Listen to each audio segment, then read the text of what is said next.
All right, as we continue the adventures of the USS Navajo, we're going to pick up where we last left off at, where in the guest quarters of above on board the Navajo, um, Secretary Laney was found uh, severely injured to the point of near death, along with apparently her escort, who was lying dead on the ground. And we are going to. Oh, and the rest of the way team on the surface, their ride shuttlecrafts belonging to the Havians was destroyed in some sort of attack. But we're going to pick up where back at the quarters with the captain and one of the security officers.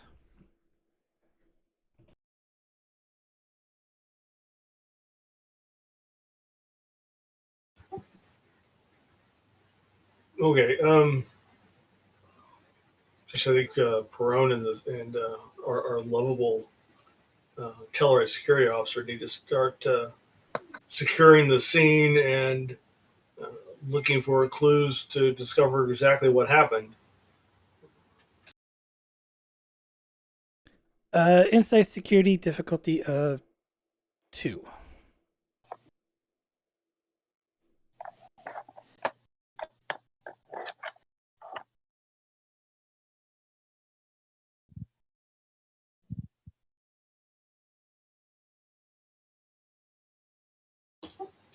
Okay, I'll give this a shot since I don't have a security. I don't have a security chief. You have gig Yeah. there. Yeah, Somewhat. Gig's got it pretty decent, I guess. Unless you want to bring it. The other security officer, I think, is down on the surface. So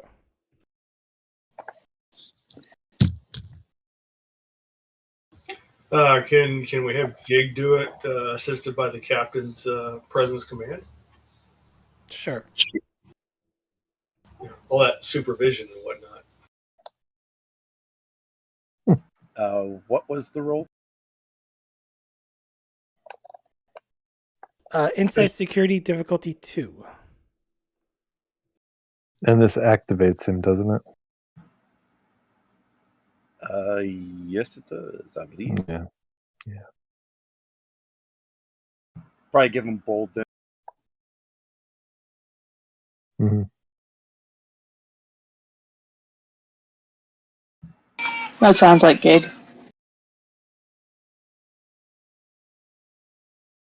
She's doing weird stuff. Okay, I'll fill it in later. I'll give him bold. Take a threat. So for that extra die.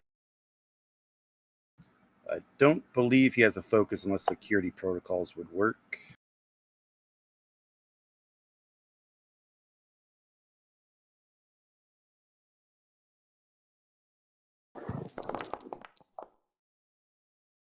No, I don't think he has a focus for this. All right, I'll re-roll then.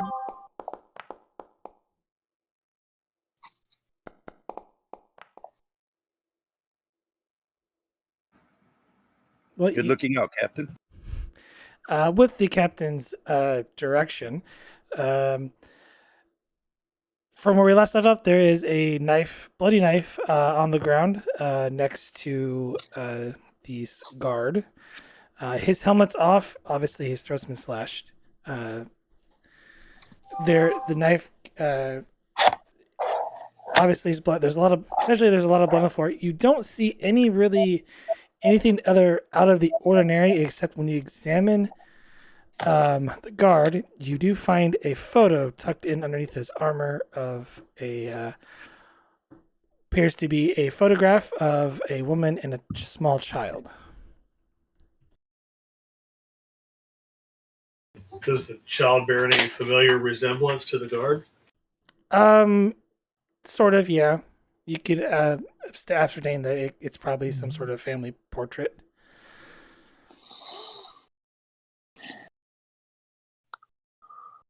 All right, can we secure the knife for evidence and have it scan for DNA traces and fingerprints. And fingerprint this guy and DNA typing.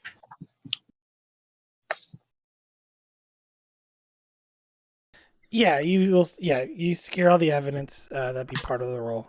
Is there any other questions you have? Are his prints on the knife, and are there any prints on the knife that are not his? You're not gonna be able to tell that, but the knife was in his hand. Well, kind of like right next to his hand. So like it kind of maybe rolled off or whatnot.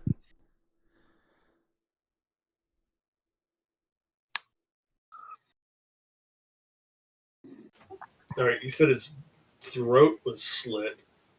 Um, can we tell definitively if he did it himself or someone did it for him?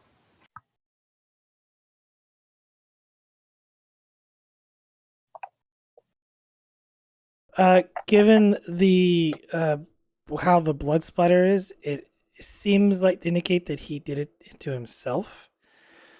Um, there is a lot of blood around his torso, and you assume that is. It's not like stab wounds, more like blood splatter. So you assume that's from him stabbing her. Does that imply that the throat wound is the only damage to the security guy? Uh, from what you gather, yes, without a direct autopsy.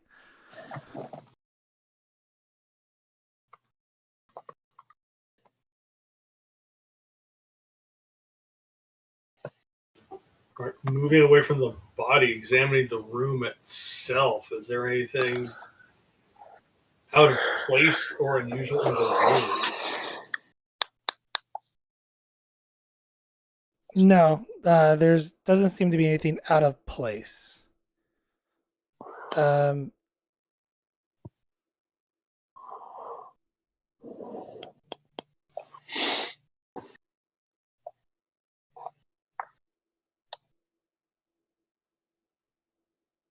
there seems like there was maybe some roughage in the closet, but you can assume that was maybe her setting up for the evening, but nothing out of the ordinary. It almost seems like she was taken by surprise.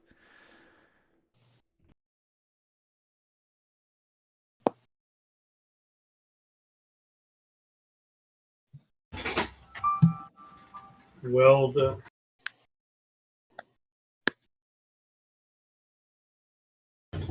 Lieutenant Krantosh, do you see anything I don't see? No, Captain, this seems a little too convenient.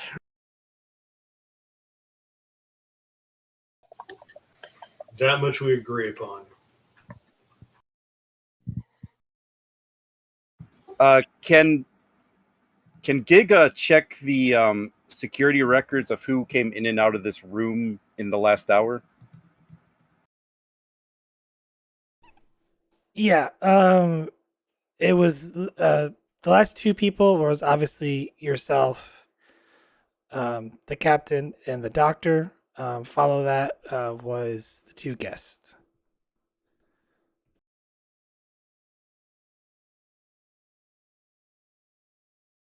The two guests you're referring to, the murdered and the Secretary sepulchre guy? Secretary Laney and the Havian guard. Okay. No, and no other records of anyone leaving after those two entered. No, no one leaving after those two entered.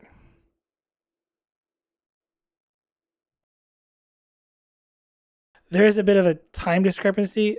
She entered first, and then a few minutes later, he entered in. But those that's how the record is set up or appears on there.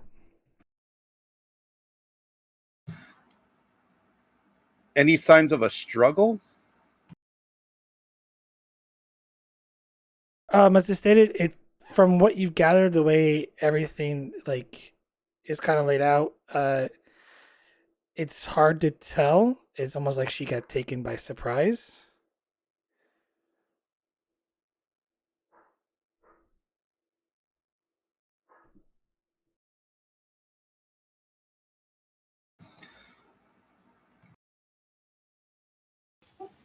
Very well, Lieutenant. Secure the scene, the evidence. When you're ready, have the body beamed to the morgue for an autopsy. I've got to go talk to their grand counselor and tell them we won't be returning their secretary anytime soon. Of course, Captain. I'll stay here. It'll be like watching paint dry. Well, I know how much you enjoyed that, Lieutenant.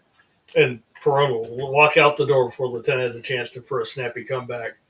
And he's going to head to sick bay to see if there's an update on the secretary's condition before he heads back to the bridge.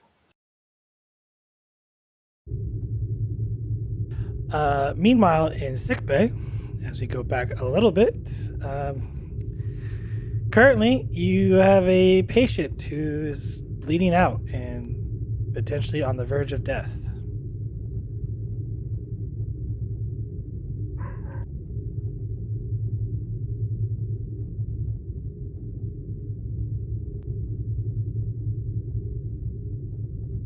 Currently, you're at one crew support, so.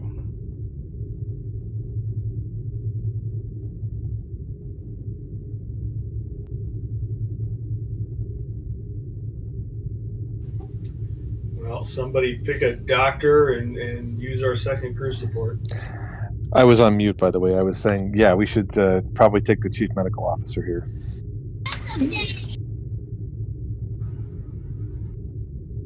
She was already activated last episode, right? No, we did not activate her last episode. No, we did Dr. Aman last time. Yeah, we activated Dr. Aman. He's the one who beamed out with her. Oh, okay. Gotcha. He could do it. He does have, I think, the ability. He's a trauma surgeon, I believe. Yeah, Jim just said we had one crew support left, so I was trying to... We have one left. No, we have no, one no, left. no. You have two. No, you still have four left. Oh, okay. Yeah, you've used one. Sorry, you've used one crew support. We've you used said we had one left. You said you had one left, so I was like, uh-oh.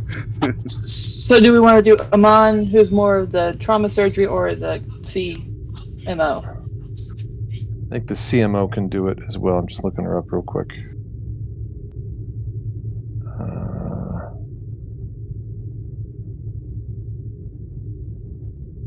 Yeah, she's got to focus in surgery. So, Okay. And she's the chief medical officer, so she would do this. This is a pretty important person. So, True. yeah. Okay, she is being activated, so you can upgrade her. Can someone upgrade her, please? Because I'm working off of a tablet tonight, and it's a little tricky to make changes. I guess with her, we should either add a value or a talent. Well, she has a value. Probably a talent would work here. Yeah, go ahead and give her a talent. Something, medical. Yeah, I'm having a quick look here. And I think we've established she's sort of like a mother hen type, very much into, obviously saving lives and helping people. Protective. That's a good way of describing her. Well, there is one that's called Don't Die on Me, and it's when a character is killed, you can spend determination to make one attempt to revive them. That's an interesting one. There's also Doctor's Orders. What's that one? I like that. When you attempt a task to coordinate others or to coerce someone into taking or refraining from a specific course of action, you may use your medicine department instead of command. I like that one. For a protective person who's sort of a mother hen type, that would fit with the character. So Doctor's Orders then? Doctor's orders. Yeah. Thank you.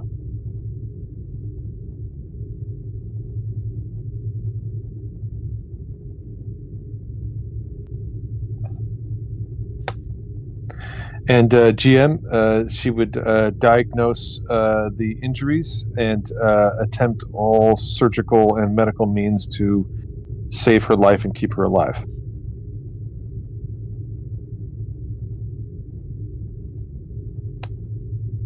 Well, this is going to be an extended task. Okay.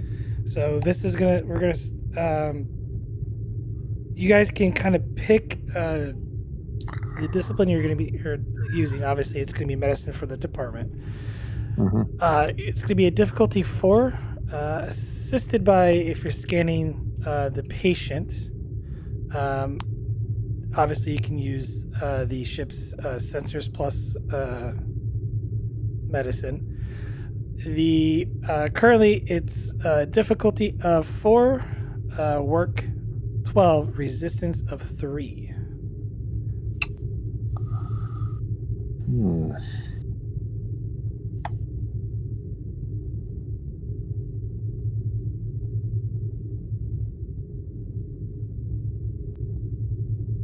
guess the question is, do we activate another person in sickbay?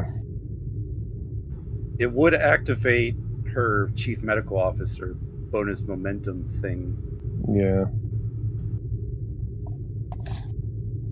You reduce the opportunity cost, medical equipment, and medical terms by 1. Further, when you attempt a task, the medical rating, you have assistance. And you have assistance, you generate +1 bonus momentum, which may not be saved. Yeah, but it would be good for doing extra work with the extended task. Yeah.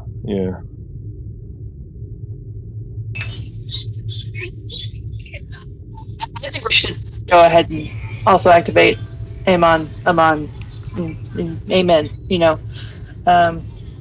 him. Dr. Amon, you want to activate him? Yes. I think personally that in this case, especially since she is such a high value first contact diplomat on our ship staff, I just feel personally it would be an all hands on deck scenario. Okay.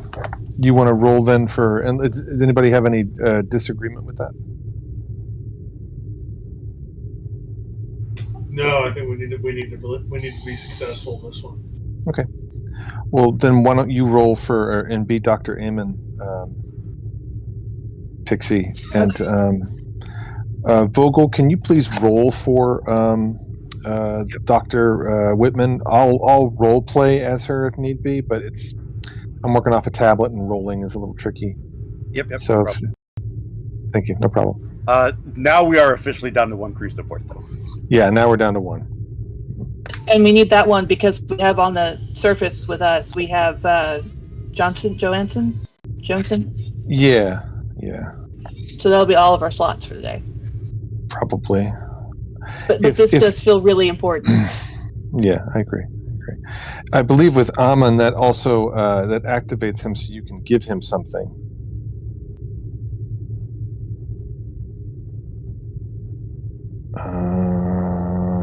He's already been activated before. Yeah, this is actually his 3rd activation. This will be his 4th. I'm sorry, his 4th. And the last time we gave him a value. So why don't you can give him a talent if you want.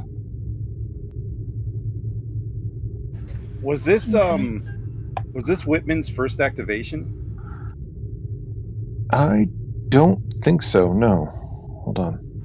Because I don't think it was logged any other time. That's why I asked. You know what? It might not be. It might not be her first It might be her first activation, so she wouldn't get doctor's orders. Because I'm not seeing anything in the notes here. I think we've role played as her, but she's never rolled anything. All right, I'll take off. You know what I mean? Yeah. No, it says it says activation, and then you can take off the talent. But Amon's been activated multiple times. So with Amon, you could give him doctor's orders if you wanted to, or something else.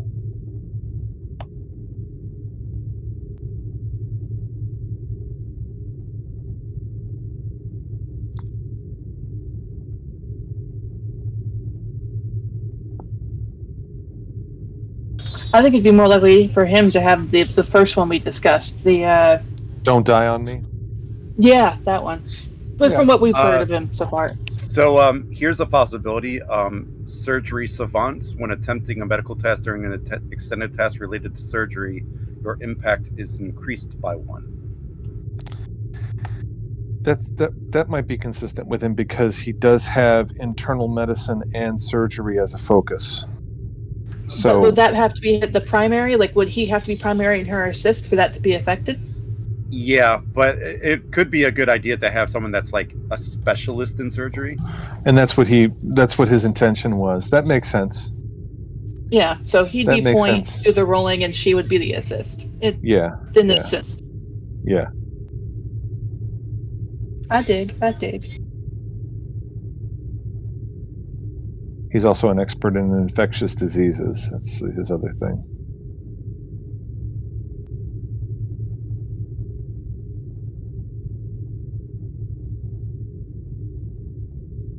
All right. We can have Matthew McConaughey as a nurse.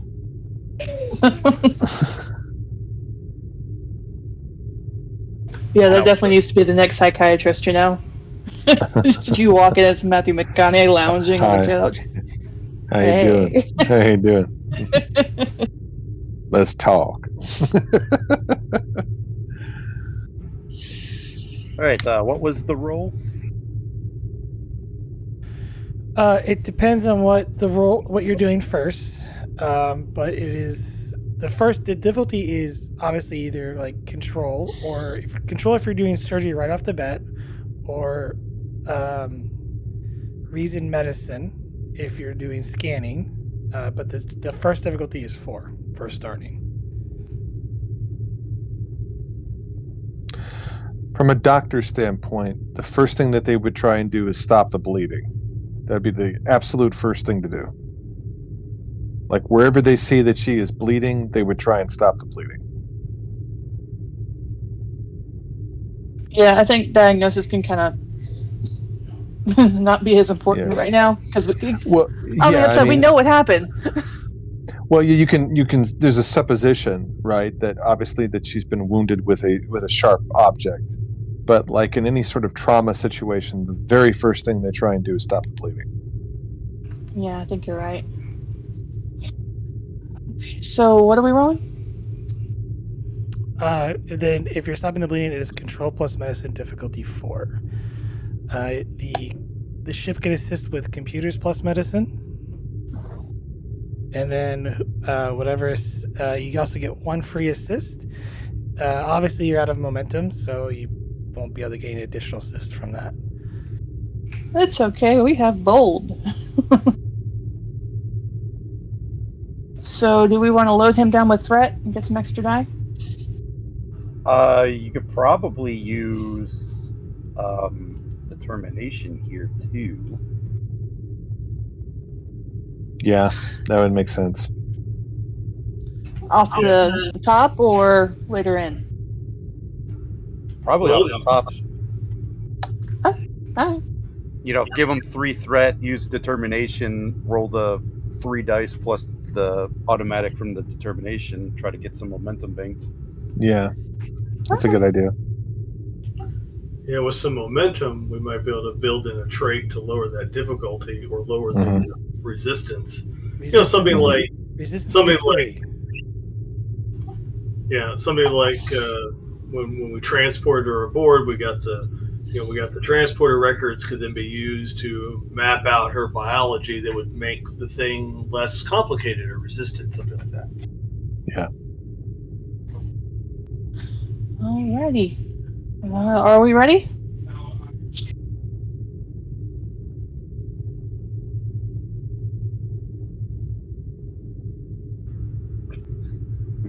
Resistance is 34. You're good. That's some serious resistance.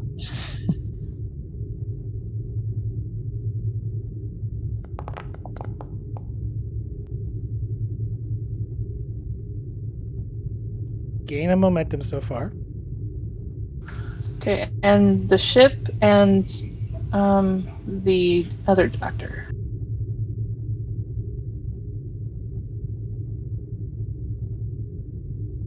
Ship is computers medicine.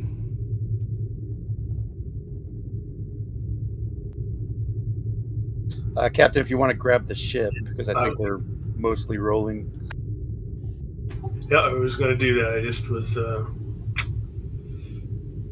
don't know what I was doing. It's okay. Nobody does.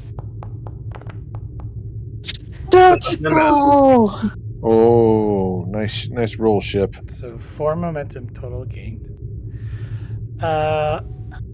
Okay, so right now you're only doing 1 work. Right. So we can spend momentum for more work, right? It is 2 momentum per work. So does his surgery savant kick in here? You're stopping the bleeding. Yeah, the surgery would. So your impact is increased by 1, so that is 2 currently. To do additional work, you have to just. I don't know if you can do No, you can't do piercing anymore.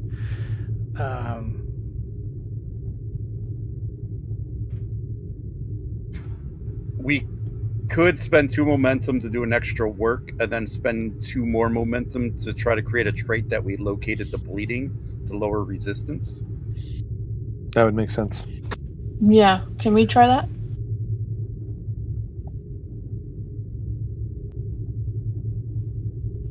So you're doing 2 momentum for extra work. Yep.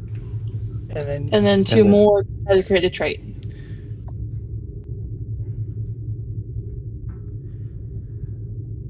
Yeah, you gotta the trait. Yeah, you can add the trait.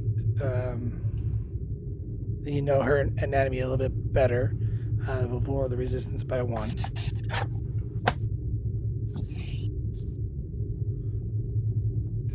Awesome. But she is still bleeding out. Yep. Probably do the 3 thread again.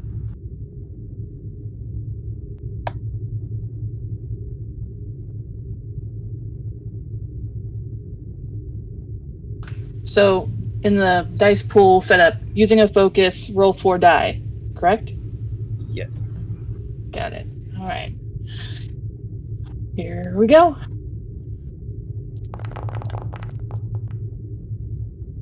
Okay, I can re-roll that complication. Hold on one second.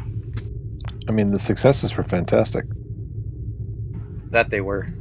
So far, you gained 2 momentum. And that complication gets turned into a success. 3 momentum. Just need the ship. Ship and the doctor. Oh, never mind. Doctor Doctor rolled.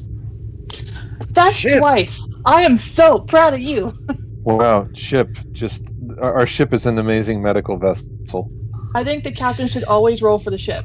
I think it knows, and it's vibing with our captain. Mm-hmm. Okay, so right now that's 2 work with the surgical savant. Or surgery savant. Again? Well, the resistance is Yes, 2, that's right? 6. Yeah, So it should be 3. it's 3.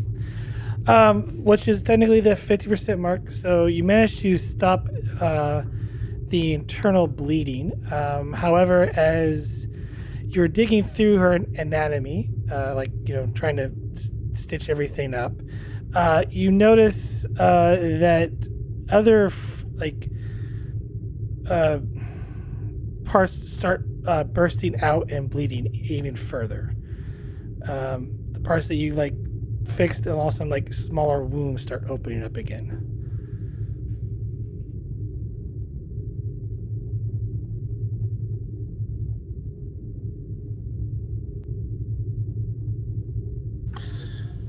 All right.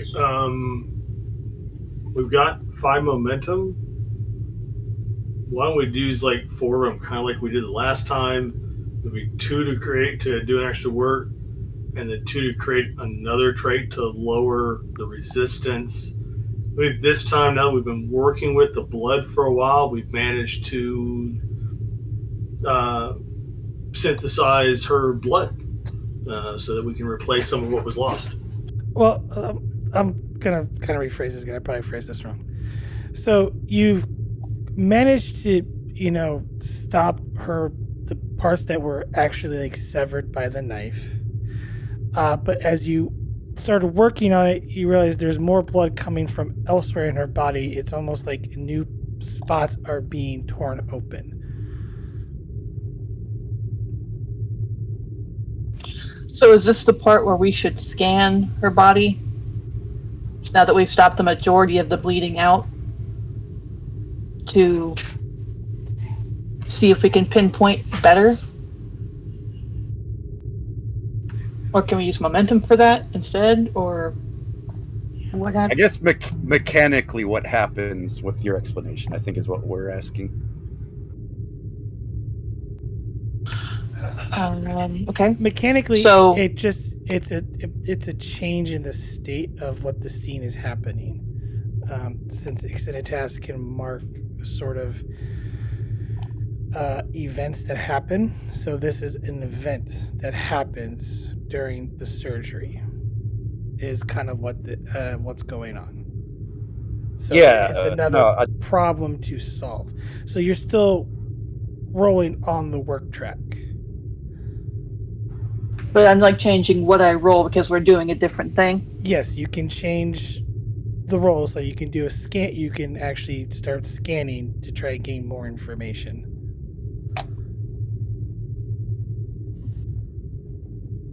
But she's not going to like bleed out in the next 30 seconds so we can stop surgery? Or, like, as a doctor, where are we at surgery wise?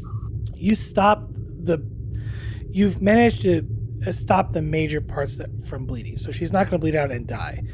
But it's almost like other portions of her are opening up and causing more areas to start bleeding. So eventually she could bleed out and die if you don't figure out why this is happening. So it's unusual that this is happening. I guess that's Yes, what you're sort of suggesting. It's okay. very unusual. So this should not be happening. I got it. Yeah, I got it. So they stopped the bleeding, but despite this, they're seeing other parts of her body essentially open up and begin to bleed, and that's not the way that this is supposed to work, right? As if something else were harming her, and we don't know what it is. I mean, the question is for the extended task, for the sake of that, does anything change? No, the work track still stays the same. Okay. Okay, so what do I roll for a scan instead? Well, we do have momentum, so we could spend 2 of it to create an advantage to lower the difficulty. Yeah.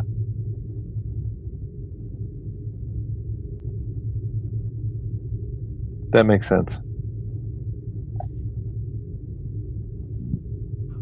Just because I don't know how long we could get lucky with a diff 4, you know? Yeah. So lower it down to a 3, right? So, just a We record. just gotta create the trait. Yeah. So 2 for extra work. We still want to do that. 2, or do we not? Maybe keep the momentum because we are giving him a crap ton of threat. Yeah, I think the thing here Oh, is that's fair. I think the thing here is to lower the difficulty.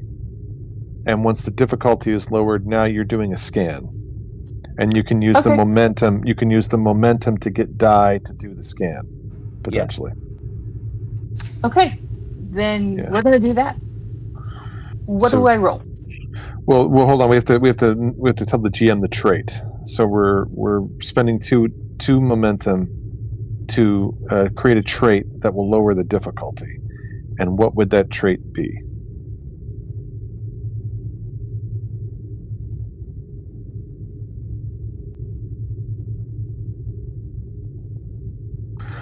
Could we go back to what the captain said earlier, that the difficulty would be lowered, that now that we have an understanding of what her blood is, we're able to synthesize blood and get more blood transfused within her, so that way it lowers the difficulty. So that we could focus on a different part. Yeah. You know, so we're kind of keeping up with the bleeding. Yeah. Sure, you can create the trait that you're to lower the difficulty by synthesizing, additional blood. Mm-hmm. Mm-hmm.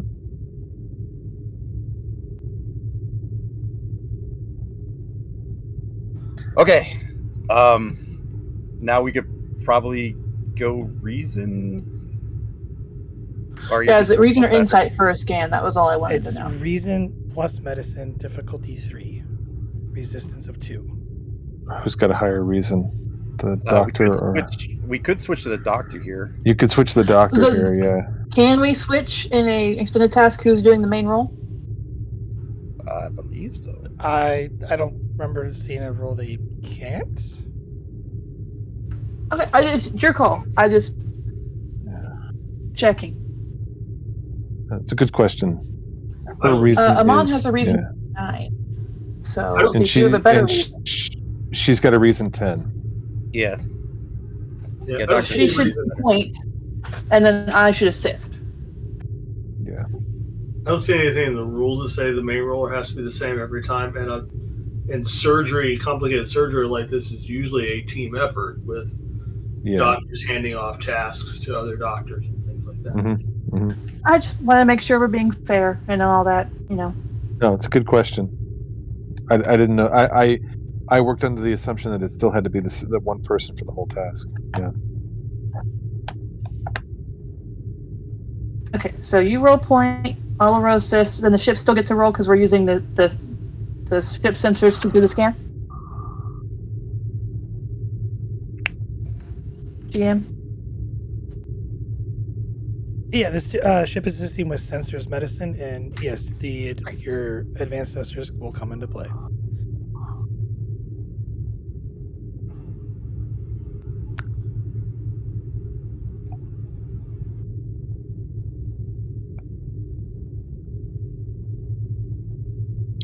And if you could roll again for her Vogel, that would be great.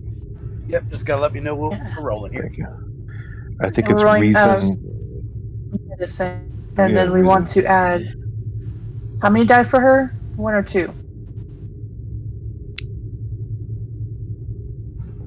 Well, with the sensors helping, maybe we could just buy 1 dice, and then with the 3 Yeah.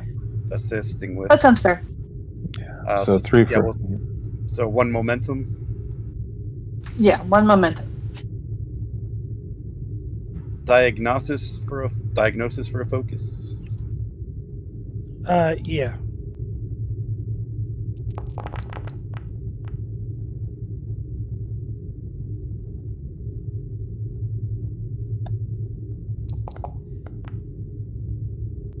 Oh, this is awful. Yeah, Foundry's just messing with us now. Foundry's just screwing with us now. 318s. I am Get out of here. Okay, God. So we have no clue. Yeah. Does the roll stand?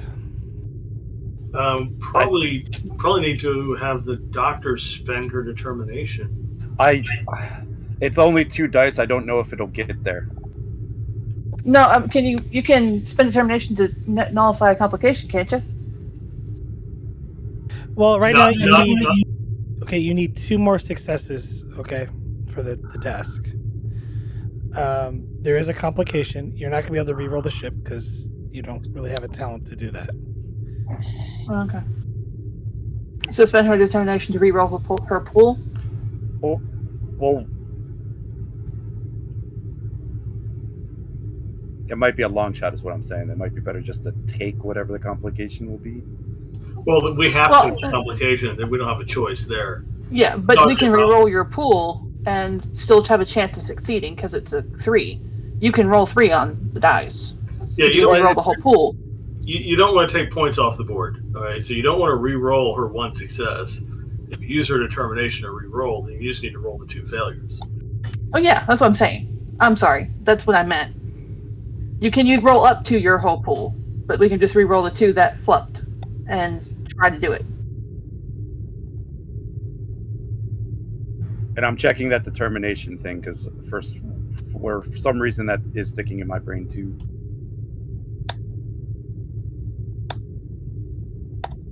Determination, you can use it for a perfect reroll or to temporarily add in the scene a current talent that your character could qualify for.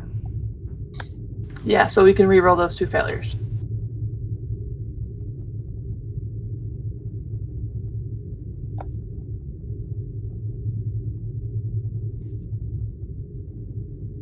You gain a talent they do not possess for a special technique. Okay, that was the other one. I knew there was a third I was missing. But really, it's your call because you're playing her. Go ahead. Let's use the determination. GM, does the value work?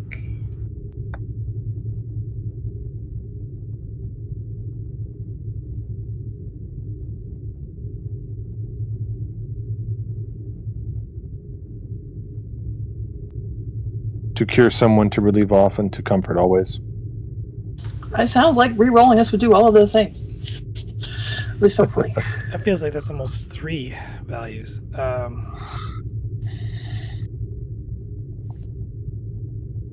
You know what? Yeah, it did come from what is it when you make the character what's the website that the Yeah.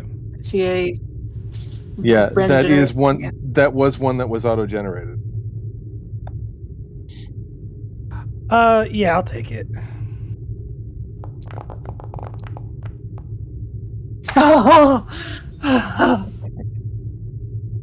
Job, Abby. She has That's a a pearl. bonus momentum. There's a complication. Currently, that is 2 work. I believe you also spent a momentum, so you do go down. Should be at 2.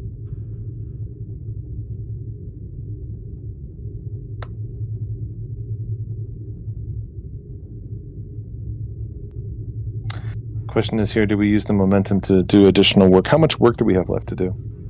Currently 4. 4. But let's see what the complication is first before we decide. Yeah, let's see what the complication is. Yeah.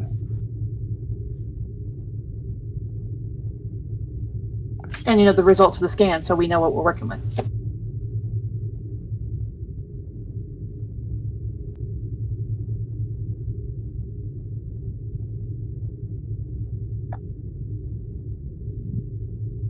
I just want to double check real quick in the rolls to make sure that I can do this with the complication.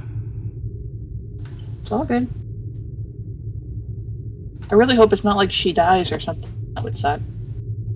Oh, God. No, a complication. You can't fail the task on a complication. Yeah. It's just it's the shit like this.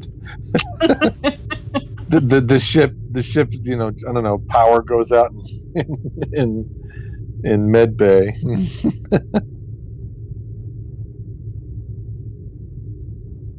The intern spills soda in the open wounds, something like that. Yeah.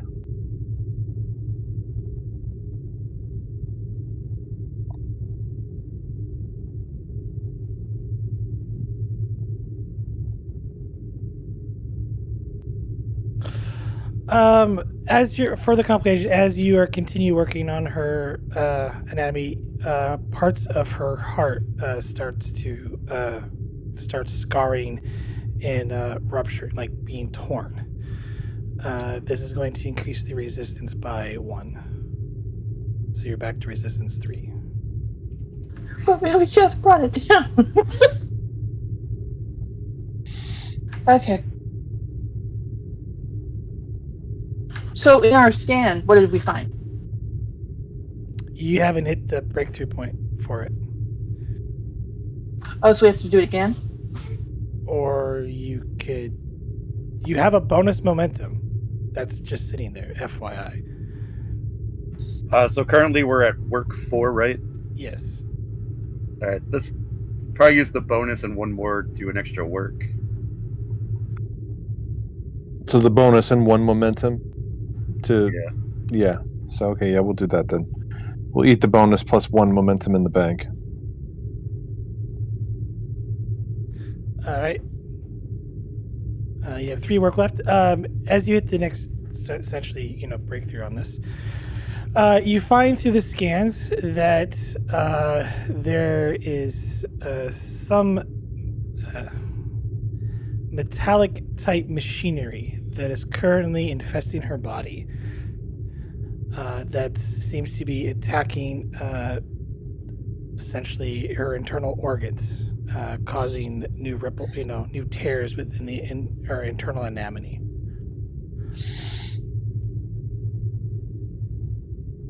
Like a poison. Yeah, like a poison, except it's mechanical. Nanobots. Mhm. Nanites. Sorry. Yeah, a nanite poison of some kind. Great. So with I'm- we could stop the bleeding, but the nanites or whatever it is will continue to cause damage within the body. You have to find some way to cancel out the nanites. She's gonna keep dying.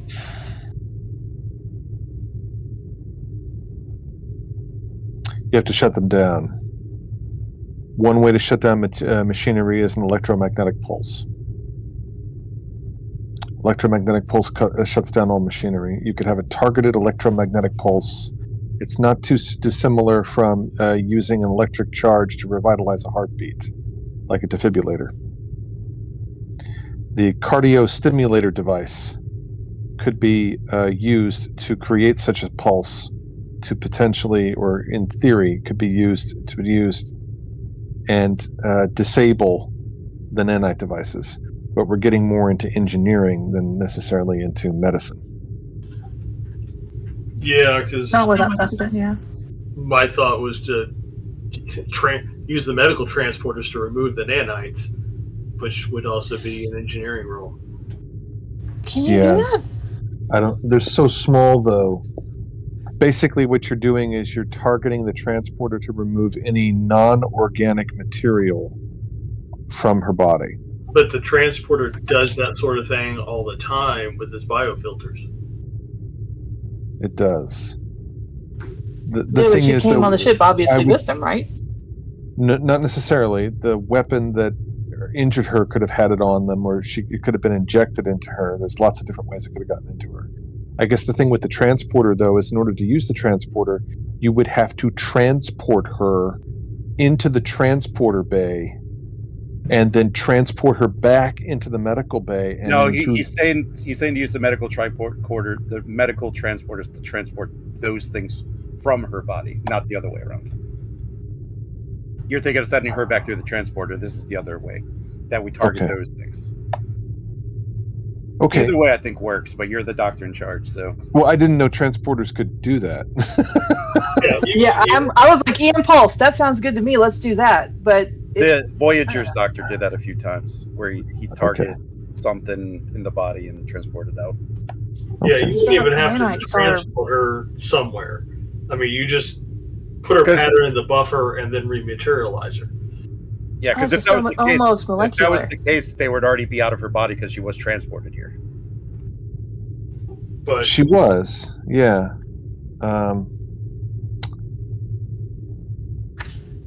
You're the medical doctor. I recommend EMP just because it's dangerous, but I think it's less dangerous than trying to do exact surgery with something as not completely reliable as a transporter. That's a personal opinion. yeah, I the mean- transporters are probably more accurate, and either way, a complication is probably going to kill her. Well, we can't fail on a complication, but that EMP goes bad. If that a complication of that EMP will shut down that entire biobed and the electrics and all the computer equipment that's keeping her alive. So this is where we can invoke a long forgotten rule in the rule book. We are technically experts. We should know what would work. So we don't have to overthink too much. That's true. That's true. I was actually going to say that.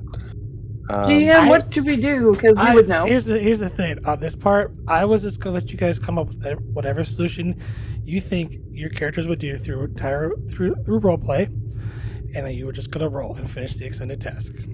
Just All right, Okay. so doctor, you have all your assistants giving you you have two solutions in front of you, doctor. What do you want to go with? I guess the question for you, GM, is if we're doing these roles, are these roles medical tasks or are these engineering tasks? Because that's I think we're trying to get into here. This would be a medical task. Okay. Because if you're doing the transporter role, you are targeting certain areas within her body. So you'd be using your medical profession to do this. Okay. Not so much engineering profession. We'll do that. Because you're Then not we'll do that. transporting her entire body, you're targeting certain areas. Yeah, and really, we're getting into semantics here because if I was doing the other method, it would be essentially the same thing. You're targeting certain Yes. areas with her using the other device. So we'll do the transporter because that just sounds cool. Okay, that's fair. It just sounds kind of cool. And so we'll do that. What would that role be, GM? This is Would gonna it be definitely it's gonna be a control medicine control medicine? difficulty. I have threat, so I'm gonna up the difficulty to 4. Of course you are. So Do you have a better control, or do I? and Her control's pretty good. 11. Hers is 11. Oh, you Yep. you do it. Yeah. I think from a role play standpoint, it would be her that would be in control of this. Oh, but yeah. Yeah. I guess the question here is,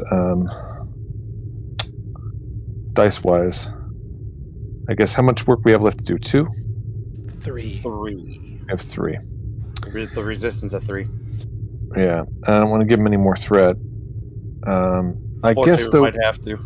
we might have to. We could give him. We could. Yeah. I guess we'll give him. At least because of all of this, we're going to need her to roll at least 3 die. Plus, we have Amen assisting, plus the ship that gives us 5. Is that enough, or is it worth it to do 2 die for her so she's rolling? With the amount of resistance, Yeah. even if she succeeds, she's only doing 1 work. So we definitely need momentum. So more risk die. it for the biscuit. yeah, the resistance is really high here. It always has been, and there's nothing we can do about it now. Okay, so more die you're recommending, right? We need the momentum. Unless we want to do this roll again. So go ahead and take the threat, and she's going to roll 4 die. Okay. Surgery diagnosis for a focus, or is this something different? I thought we were going to use. Are we using all threat on this, or are we doing 1 momentum and 2 threat for the 4 dice for the roll? We can do 1 momentum and 2 threat if that works. That's fine with me. However you want to do the roll. I'll take surgery as a focus because it's kind of similar-ish. Instead of a scalpel, using a transporter. Okay, 4 successes. And you guys were worried. 2 successes. We're always worried. Now we're really worried because it's the ship. Oh, there we go. Oh, there we go. No, I'm kidding. 4 momentum gained. Currently, you are doing 1 work. All right, she does have a bonus momentum. She's got a bonus momentum. So technically we have 5, so we could spend 4 to do all the work. Let's do that. And that brings us the bonus and then 3. Yeah. So the bonus and 3. Now we're down to 1. All right. And an expert timely, you managed to remove all the nanites from within her body using the transporters to where the nanites are currently stored in the buffer. As you start to close her up, remarkably, you see her body begin to immediately start to repair itself in an unusually fast-paced fashion as the wounds start magically closing up on their own. I knew it. She's Lady Deadpool. I'm sorry, I had the button down because I was going to say something, and you had to throw in Lady Deadpool. There you go. I'm sorry.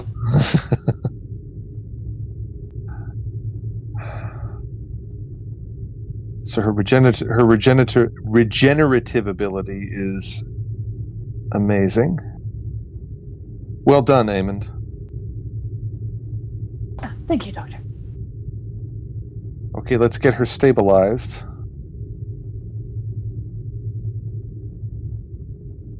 All right. Whitman to Captain Perone.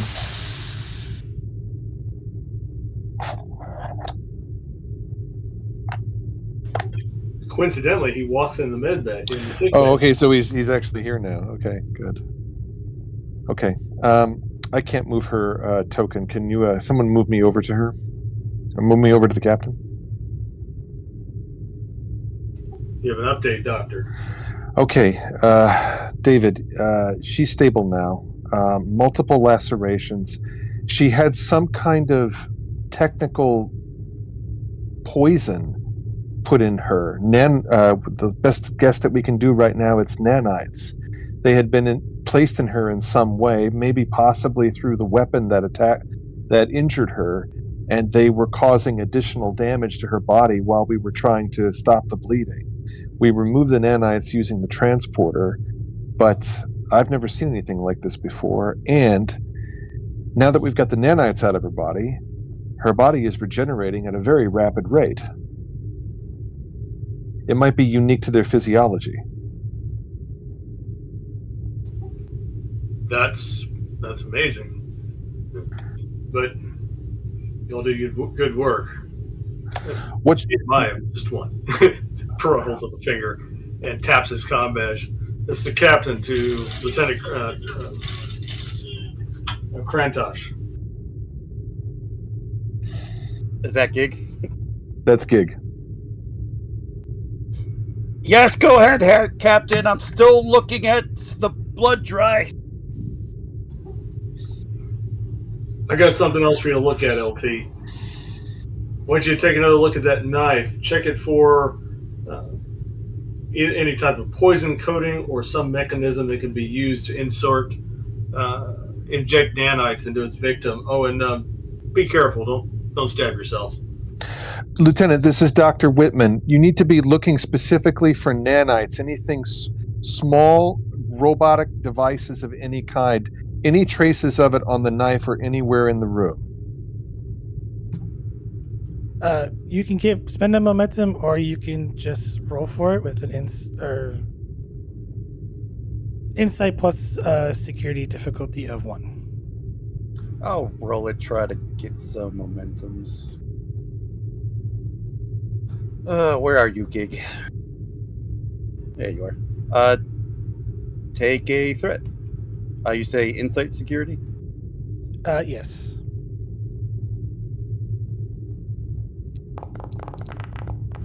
I will re-roll the 20.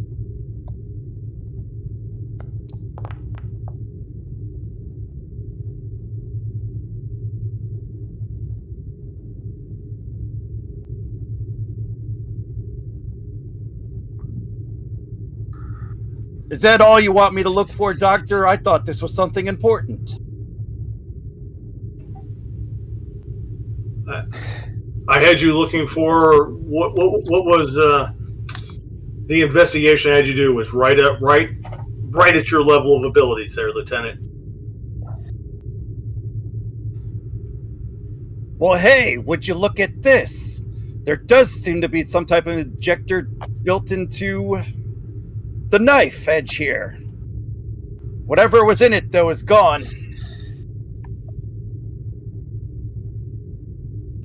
Good work, Lieutenant. Send your write up your findings and send them to send them to me. David, send the knife to engineering as well so they can analyze it.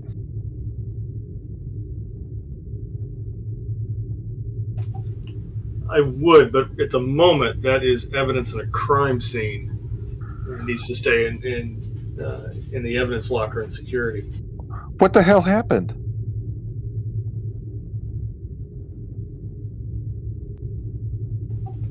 The secretary got stabbed. Well, I know that, but what happened? We are still investigating, Doctor. When do you estimate Secretary Lonnie will be ready to talk? I don't know. We have her sedated right now, but her rate of recovery is so rapid, it could be minutes. That would be convenient. I need to contact her government. Keep me informed, please. Of course. David, one more thing. If something's happened up here, what about the landing party? One fire at a time, Doctor. All right, I'll let you know when she's awake. Thank you. And Perone is headed for his bridge.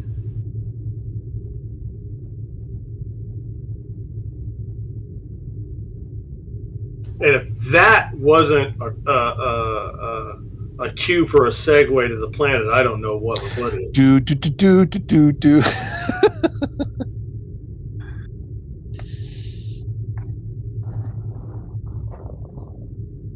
That is almost as good as David Caruso whipping off the sunglasses in the middle of CSI Miami. Vogel, I think you have a typo in your last message. At least I think you do. The who? You said, please do take what I'm saying personally. I'm just trying to stay character. You either do mean it and don't apologize, or you don't mean it and you're apologizing. Now, who said that? Me or Gig? I don't know. Ah. No, I mistyped things. It's fine. I was confused.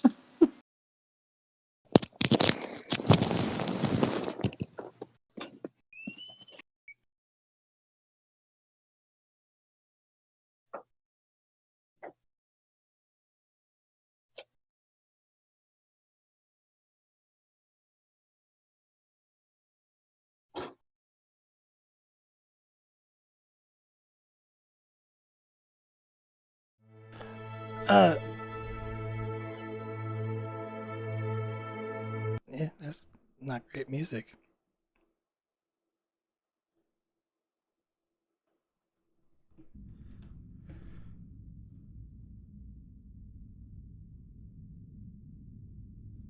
Sorry, Republic, because I do not have a map.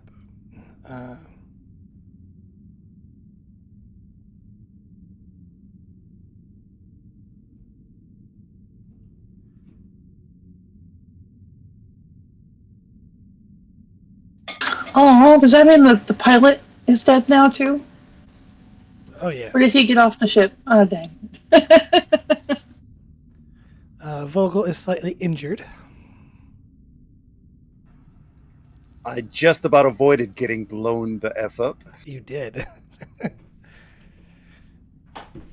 You got some, bruises, from the explosion because it did knock you on your butt. And currently, three of you, four of you, five technically that are left, find yourselves tied up. Currently, you're in appears to be a cave.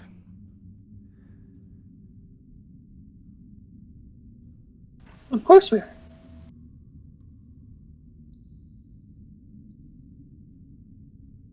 Hopefully this works. Nope.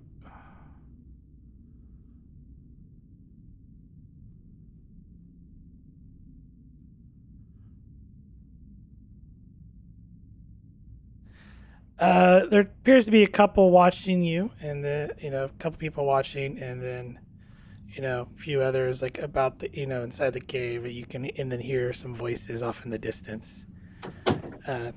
Guys, feel free to roleplay among yourself because you've been captured after you kind of all awoke from after the remembering that the shuttle blew up, and then there was kind of a loud ringing noise, and all of you kind of fell unconscious.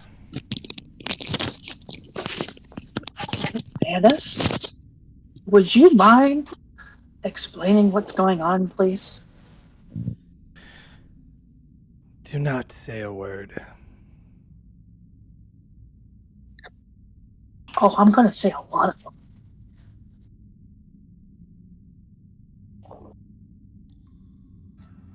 But I mostly want you to say words.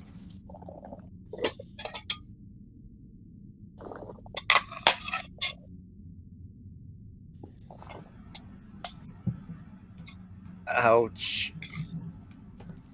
Where am I? Shh. It's okay. Are you all right? I think so. What happened? We got blown up a little bit. And no one's telling us why.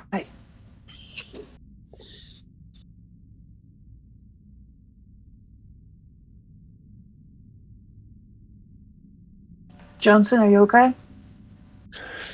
I think so. Where are we? What's going on? Oh, I don't know yet. I'm going to find out.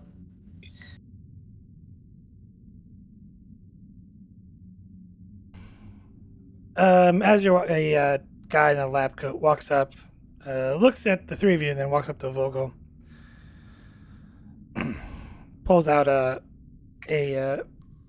appears to be almost a looks similar to a hypo spray. Goes, it's a pain reliever.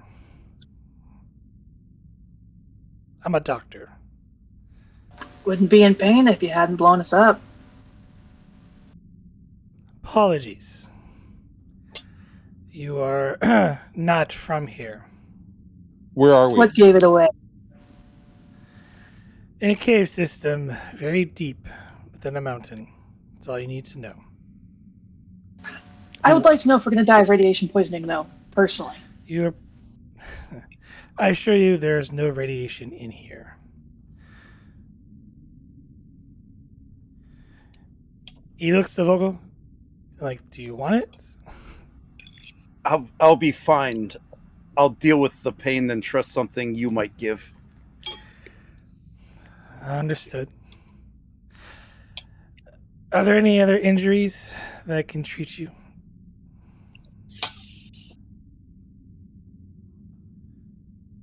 Not yet. Did not know the first contact with the new outsiders would be, well, like the books and old entertainment. It's not. We didn't blow up the ship. That was kind of y'all. Unfortunately, you've come at a bad time on our world. We've noticed.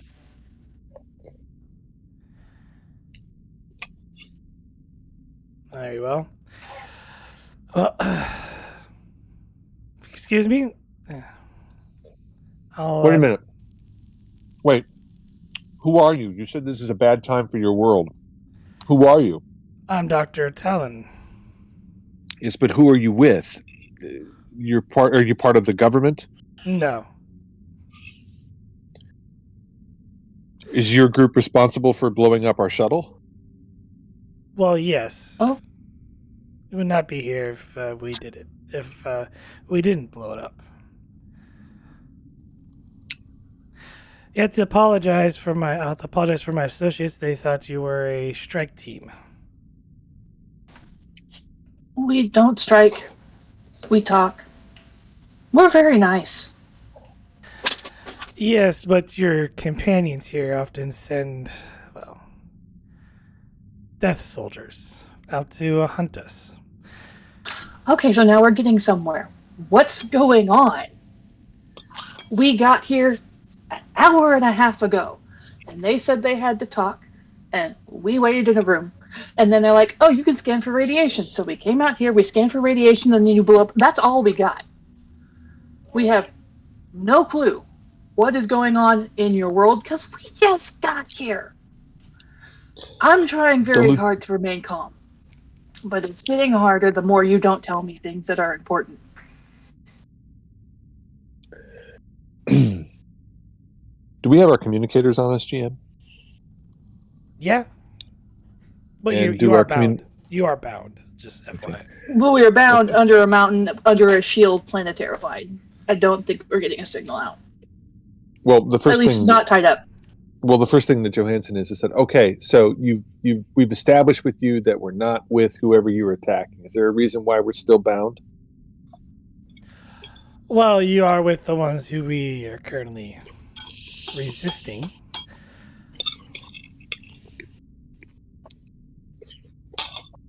Why?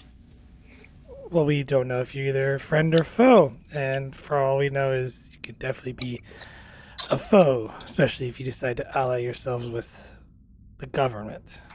We just got here. What part are you missing?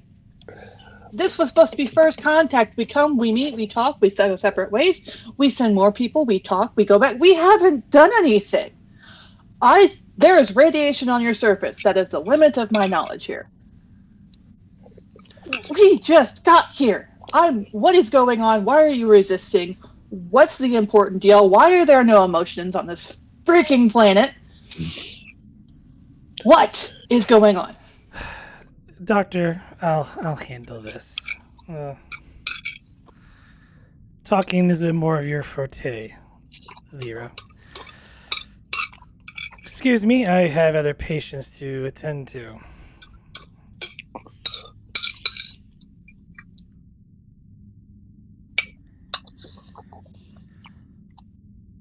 Sorry, if we had known you were just a simple, well, travelers, we would probably not have attacked so outright. You have my sincere apologies. Okay. I still would like some answers. By the way, hello. I am Lieutenant Tavria Rai of the Starfleet Federation of Planets. Nice to meet you. Nice to meet you as well. I am Lyra, leader of this resistance cell. Cool. Why are you resisting? We have no choice but to resist. It's either become like her, as she looks towards Major Vanis, or retain our dignity. What do you mean become like her? It's emotion control, isn't it? No. Well, some choose it if you live the life of a soldier. However, some of us prefer the old ways. Being natural born, not born in a tube. You mean that the soldiers here are genetically engineered? Yes. They call themselves the perfected, and we are known as the incompletes. So the people on the surface, the ones that we're talking with, they're the perfected, and resistance people like you are the incomplete. Correct.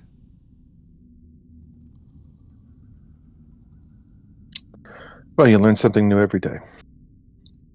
And I guess they're trying to eradicate the imperfect because they're perfect. I would do air quotes, but my hands are tied. Before, it was just, well, we could still live as we lived, but we would not get proper treatment, medical supplies. Now it's become a rule of society that they look down on us. They see us as a symptom to a disease on this world. That we bring plague and all sorts of inconveniences for them. It is the policy of our government not to interfere with the events of a particular world, so we do not pick or choose either side in this particular conflict. Well, seeing how I was hoping to generate some goodwill and hopefully maybe you could help us out, but I guess that seems like that's out of the question. The only thing that we can do right now is request that you release us so that we can contact our ship. Our ship that is in orbit right now above your planet. See, that would be a problem because we would have to reveal our hiding spots. And the last thing I want is for, well, the government to send their death squads here. There's many, well, say, there's a lot of us here that wish to keep on living. Well, I assume you brought us here. You can also drop us off somewhere, right? Not without raising certain issues. Once I talk it over with a few of the others, I'll see to that you're unbound and able to at least walk around among us, get to know us a little bit, and hopefully maybe I can make arrangements for you to be dropped off somewhere when it's more convenient for us. I hope you understand. Just give us a ship, give us some supplies, and we'll make our own way back. See, well, we could do that, but the problem is, more than likely, the government also likes to hide their transgressions. I'm sure that they will find a convenient way to inform wherever you come from, your leaders, supervisors, or whoever you... We're a planetary federation with over 200 planets. we do have a Federation Council, but honestly, our person in charge, other than this in this scenario, is our captain, who is on our ship. And if your government's hiding something, he needs to know about it so he can go forward with the information to make a decision whether or not y'all are going to be able to join the Federation or solve your own problems. That's not something us being tied up down here is going to risk help. No, I do understand that. Believe me. However, if I just let you go, you probably won't make it back alive.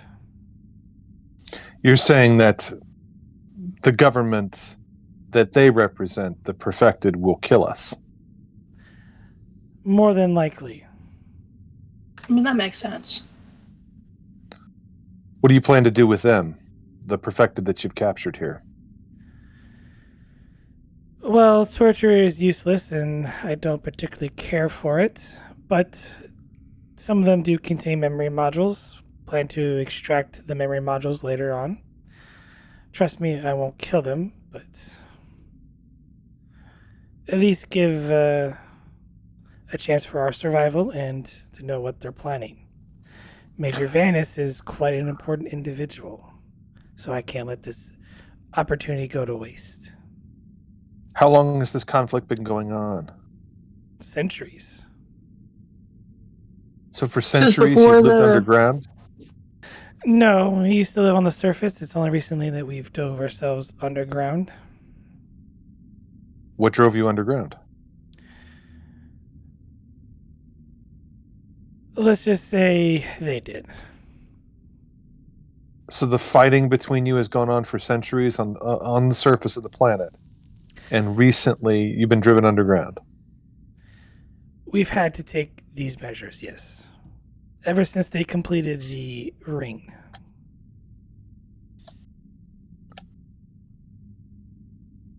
You didn't assist them in completing the ring. This is something that they created. Correct. They perfected. Yes. Did this conflict create the radiation that you have on the surface of your planet, or was that done by the sun? No, that was done by the sun. See, when the poles shifted, there was a solar storm. The solar storm just so happened to coincide right around on one side of the planet, devastating an entire population, causing all sorts of illnesses. And that's when, well, let's say our species turned to genetic engineering to harden our bodies against the solar radiation. In fact, there is no need for the ring itself. Well, wait a minute. If you haven't gone through genetic engineering, isn't the radiation harmful to you? No, our ancestors did. But see, sections grew out. And the perfected are a lineage of ones that chose to continue perfecting themselves. We felt Yeah, these that- ones fixed the problem and stopped, and they kept messing with the genome. And they kept going. Yeah. Then what's the ring for? Oh, probably. I assume it keeps the planetary shield, it maintains energy. I'm sure it has a it's a where way you it's a way to control all the sectors. The ring provides power to all the cities. The ring offers protection against onslaught of asteroids or whatever malice you can think of. But ideology, it's the ring is a form of control, a control over everybody.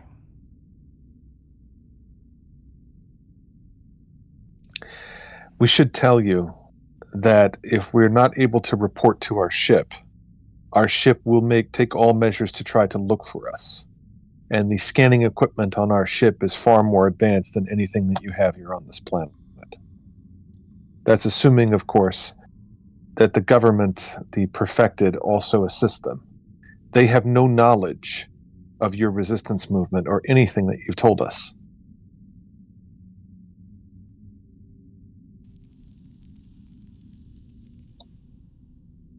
Well, your captain is free to believe whatever he wants. Yeah, but we'd like to correct it if he's wrong. It's kind of my job. When the opportunity arises, I'll let you go. But for now, you are a guest. Do you have a means of communicating with people outside? I'm sorry. Unfortunately, I can't allow you to communicate with anyone on the outside. As Venice speaks up, that's because they're planning on something. Well, you did just blow up a ship with aliens on it.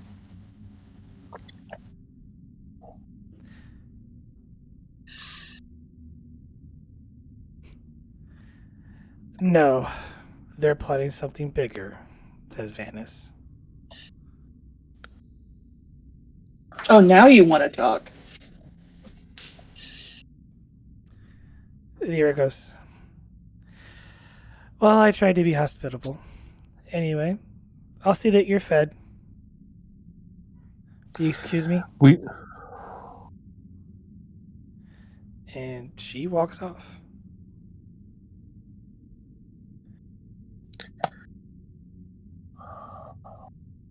Let me guess. Everything she just said is true, Major. To a degree. The ring And provides what's the part power, that you? Yeah. Mhm. but it's not a means of control, it's a means to help everyone.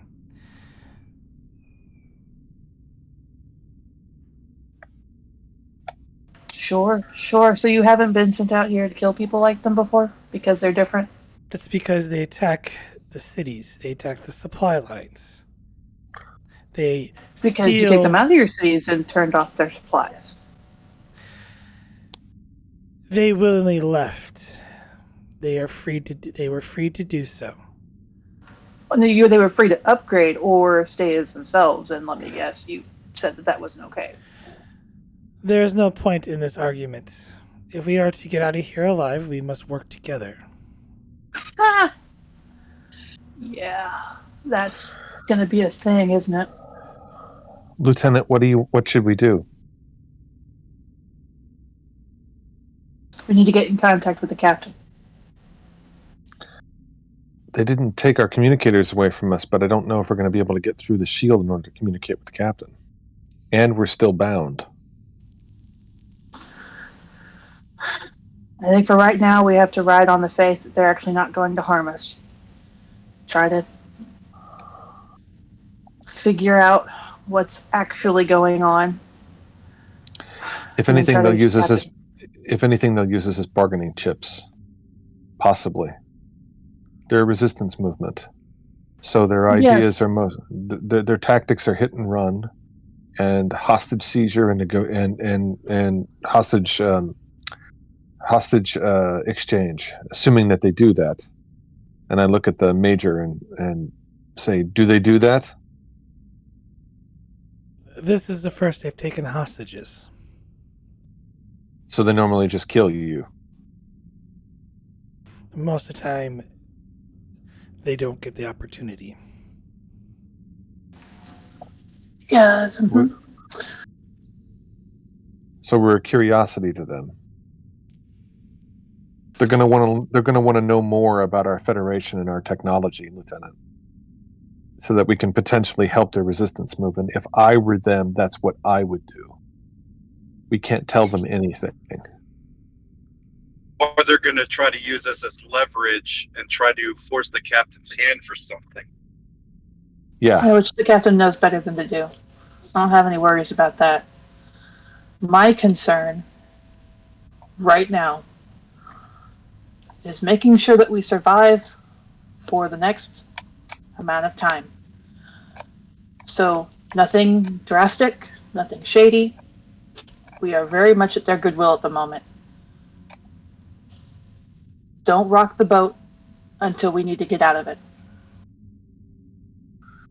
Yes, Lieutenant.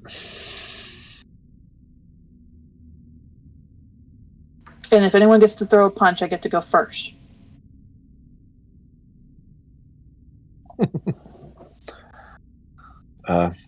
Sure, Lieutenant. Oh yeah, there's an aura around Rye. She is radiating pissed off, and it's when you see a Vulcan go angry, she's barely contained at this point.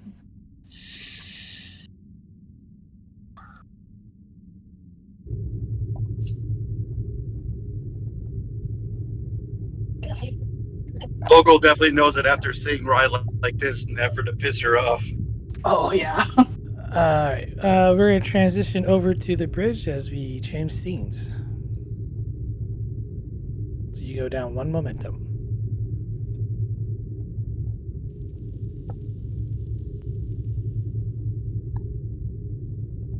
Status, Commander Solar. Ship is on security alert. Status is normal, sir. The Havian government has not contacted us.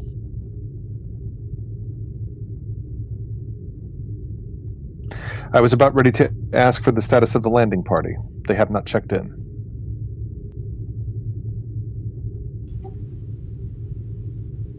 That is disturbing.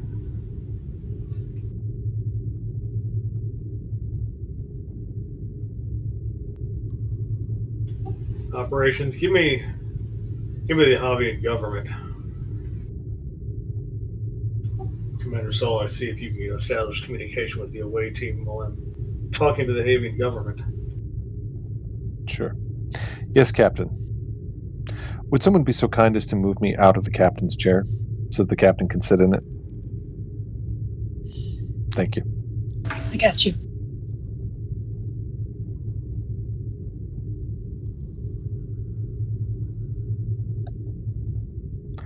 And GM, I'm assuming that because of the ring and other interference, that I'm not able to contact the landing party, correct?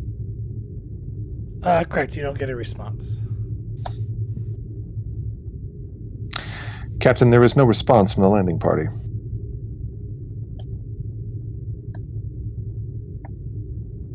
Is it no response because we're not getting through or because they're not answering? Indeterminate, sir. One moment.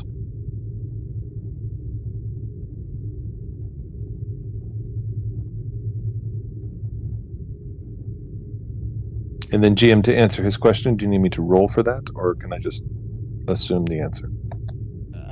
You're just not getting a response, so you could assume whatever. I am not getting any response of any kind. There are numerous possibilities, sir, but the bottom line of this situation is there is no answer to our requests. Is there any way to verify that their communicators are receiving our signal? Not at this time, sir. Very well. With the Havian government. Channel open.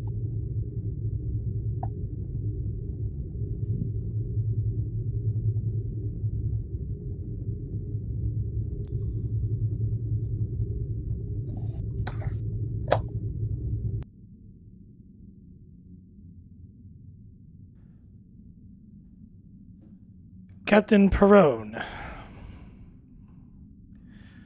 I regret to inform you there has been an incident on the planet.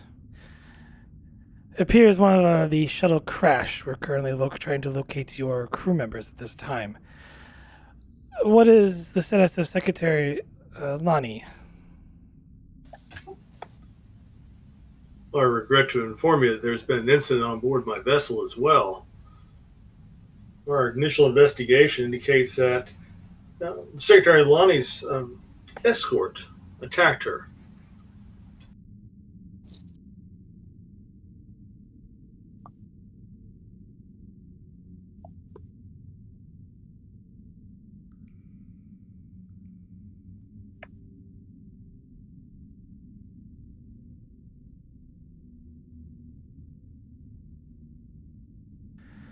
Rose stops there to see his reaction. He raises an eyebrow. I see. Sorry, I might have missed something. Did you say she was still alive? Like, this is the GM saying. So I know what He did. That's all Perone said was that the security guard attacked her. Is she alive? she is. Our medical personnel were successful in their attempt to save her life. She recovered quite quickly once we had figured out what was wrong with her. Give me. Is he make is a slight facial? I see. Well, as soon as she's recovered, we would like her back on at the ring station as soon as possible. And if you could please transport the body of the guard, I'm assuming he is deceased.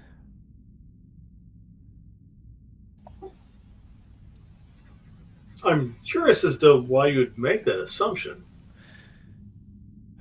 There is a resistance group on our surface. They are not happy with the government. They often infiltrate within our military from time to time and attempt to assassinate important personnel. And most result, they end up taking their own lives in the process. It would have been logical for you to relay this information to us before we transport it down to the surface of your planet. We did not think it was important. Their activities have been silent for a while. There was no perceived threat. I assure you, your safety was of the utmost concern for us. And we'll do everything in our power to locate your crew members. We believe they are safe. You say you believe they are safe. Are you able to locate them at present? We believe they headed to the mountains to seek shelter from the radiation. There was a problem with the shuttlecraft and it crashed. We found the wreckage and currently are conducting an investigation. No bodies have been recovered, so we assume that they are all still alive. I see. Have you been able to determine the cause of the crash of your investigation? Engine malfunction.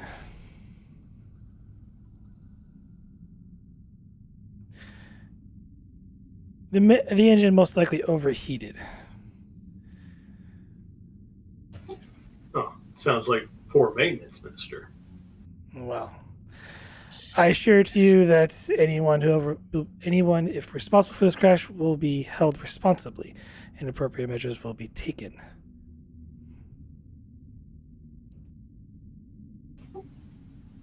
Let's see. As far as the body of your security guard, I'll be happy to turn that over as soon as my own internal investigation is over. Since the crime occurred upon my ship, I claim jurisdiction. That's within your rights.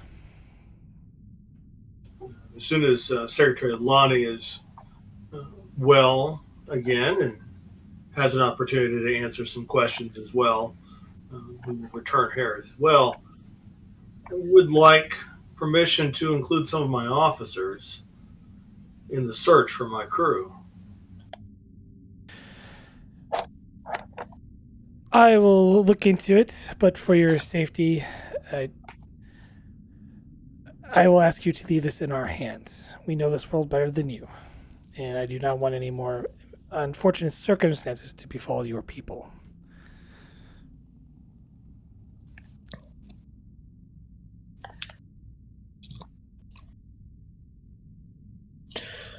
Assuming, of course, they did flee into the mountains, our technology is superior to yours. We would be able to scan and locate them much quicker using that technology. It is only logical to accept our help.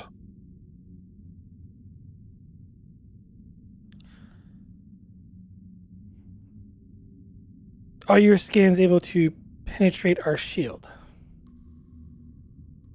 At present, they are not, but, Captain, it might be possible to send down shuttlecraft to assist.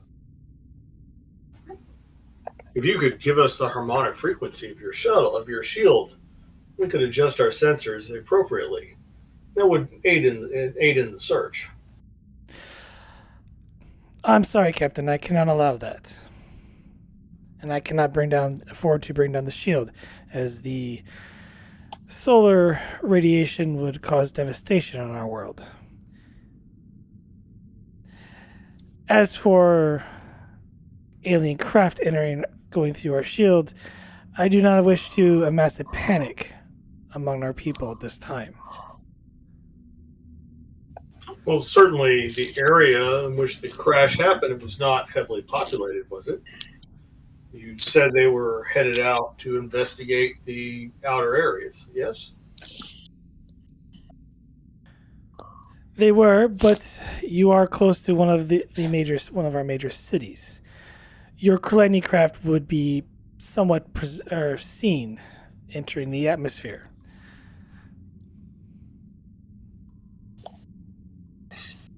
I bet we could find some place around your world that we could enter the atmosphere without being seen by your populace. You knowing the world better than I could suggest an appropriate place for us to egress into your atmosphere.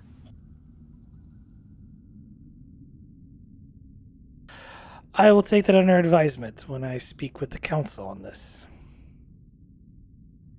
I look forward to talking with you again, Captain Perone, and thank you for saving Secretary Lanny. I'll check out. Oh, okay. Well, Perone looks at his temporary self. Well, that was rude. Did Perone get the impression that this guy was stalling him? Insight command difficulty of, let's call this 3. Trying to separate what Perone knows from what the player knows. So I had to ask. I take linguistics as a focus.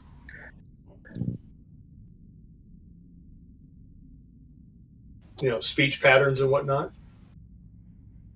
I would take either cultural studies or negotiations.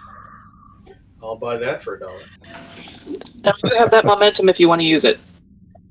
I'm actually going to spend a threat so I can activate bold. That's better. And I'm gonna roll 3 dice. Normally I like to have one more die than the difficulty, but I don't want to give it too much more threat. I believe in you, Captain.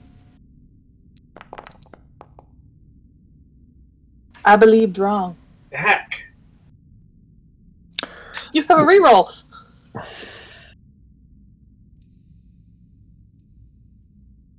Let's see if I get lucky.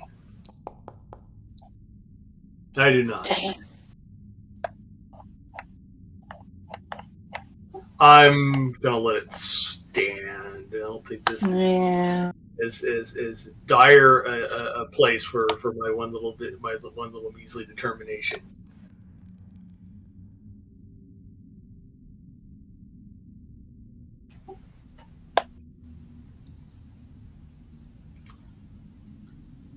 Commander Solak. I was gonna say, tell you what you kind of get from the roll. Even though it's a failure, you technically get something from it.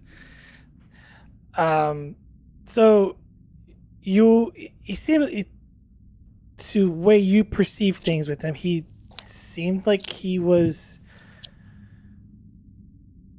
concerned about Secretary Lanny.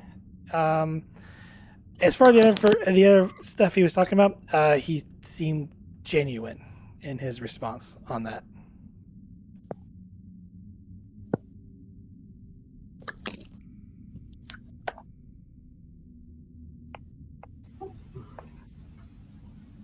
Commander Solak.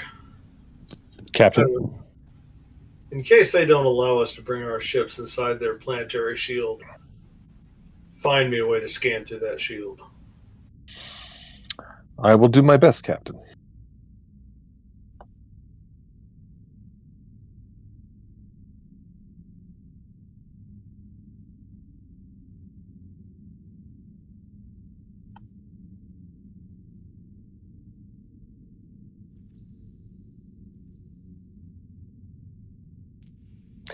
In the meantime, Captain, should we remain at security alert or should we stand down? Let's stay at alert for now. Agreed.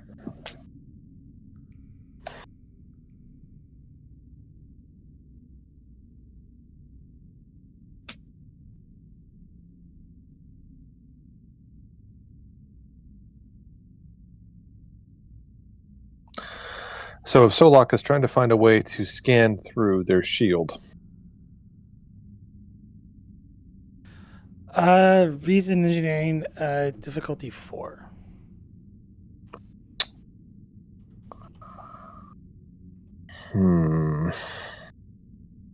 Oh dear.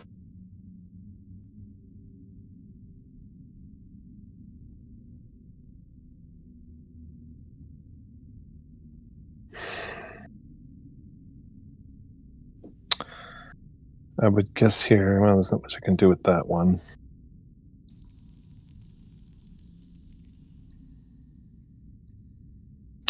I will use my determination.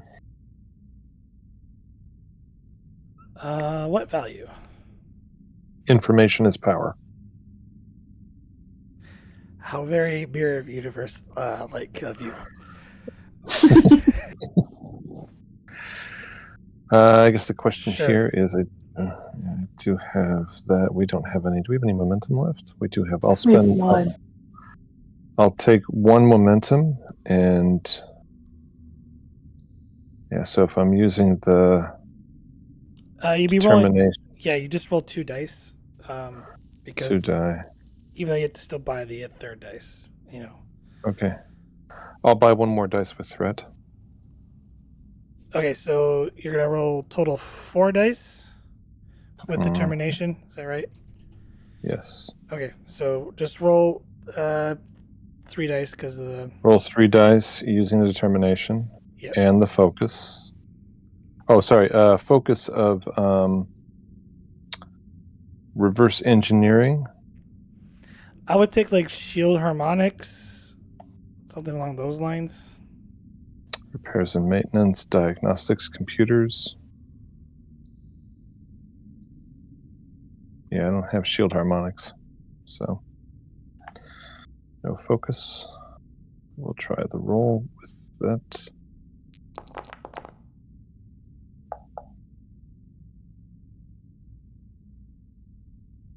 Gain There a you go. momentum.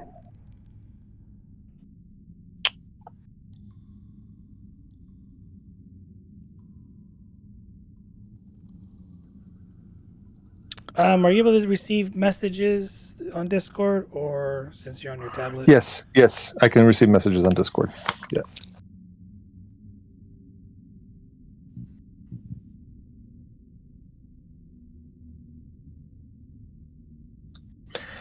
And side note, it is actually working quite well on the tablet. It's just that I can't move like tokens or anything like that. There's a module to do that for Foundry, but it's very buggy. I know. I was thinking of actually downloading it, and I opted not to because I saw that it was so buggy. Well, I had to install the module on the game itself for it to work. Yeah. But okay. Yeah. And yeah. It's very buggy, so that's why I elected not to do Don't that. worry. Yeah. Don't worry about it. Don't worry about it. I do have a laptop here. It's just that it's not working right now. But maybe by the next time we play next week, I should be okay.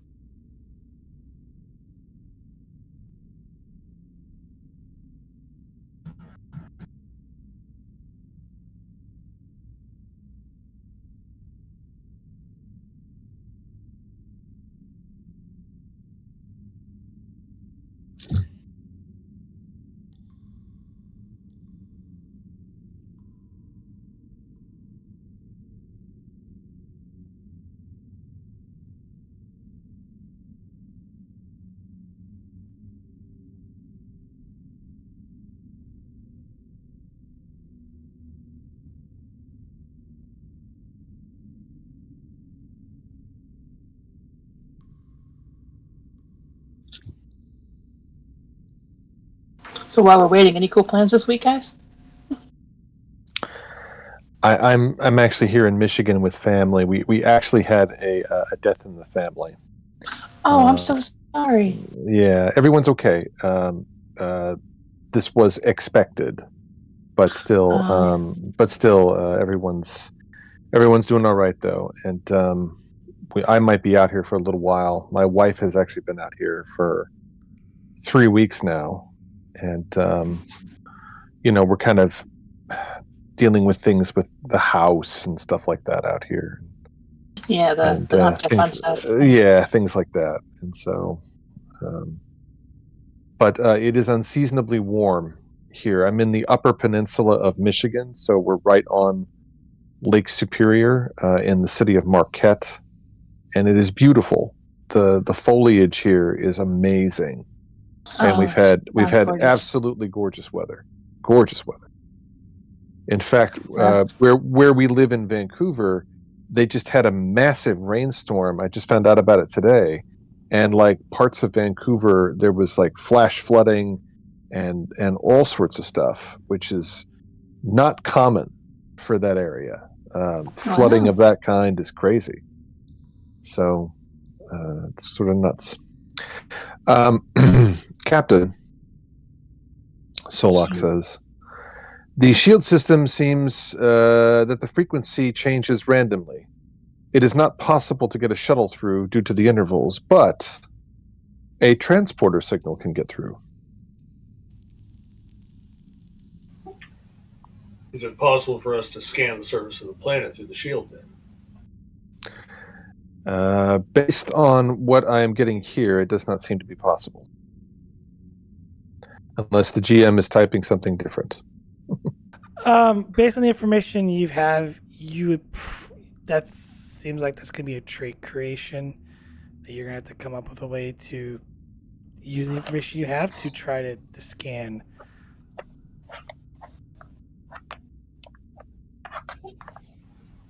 Would it be possible to piggyback the scan signal the next time we communicate with them?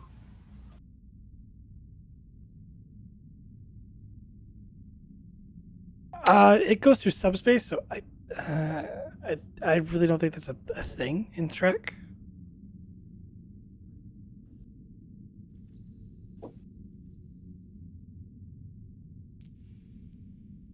I mean, if we can get a transporter signal through, then we should be able to get a scan through. It's because No, subspace is fluffy. when you do a transporter signal, it's an energy beam that goes through. So it's not really going through, sort of going through subspace, but not exactly. It's just that the intervals are so tightly compact that it would make, you gotta think of like you send down a pulse and then you get information back. If you're doing like, track scan, like sort of like sonar, well, you're not getting that return because of how tight the intervals are in order to try and penetrate the shield. Does that make sense? Yeah, okay. Can we get the transporter signal going both ways?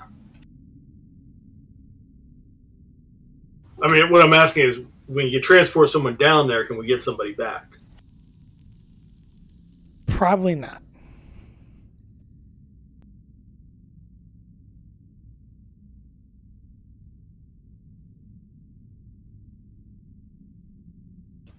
What if we sent them with transport enhancers?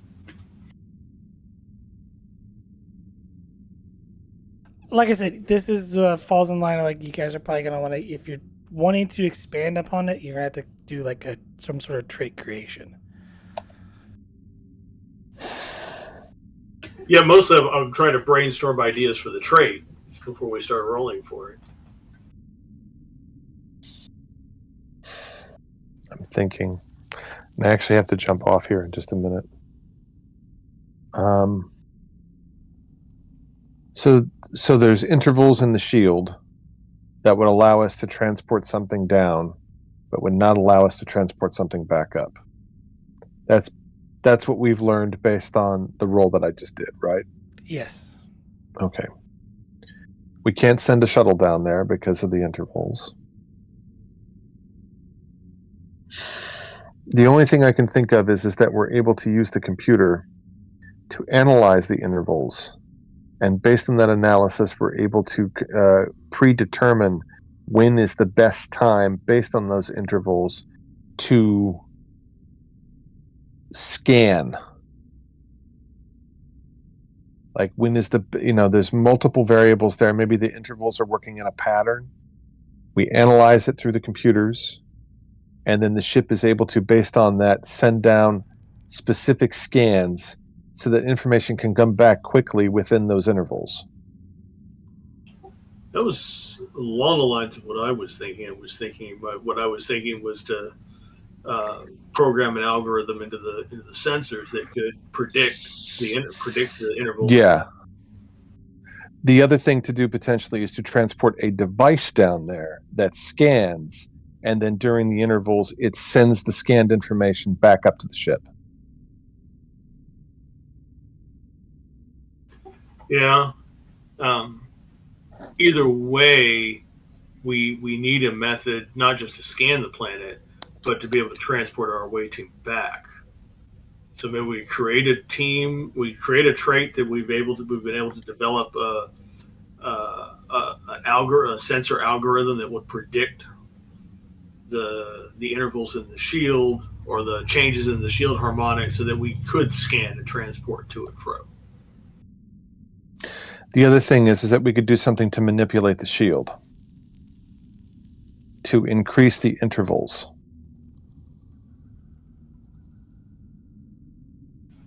Yeah, at the moment, I'd like to make that plan B. Want to try to avoid damaging or altering their shield if at all possible. Then that would have to be a very hard plan B, because that would very likely alter their shields and they would detect it.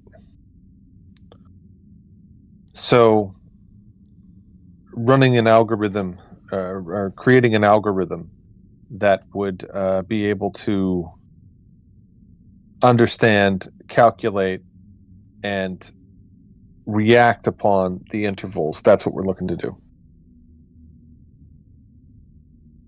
That's the trait we're looking to create.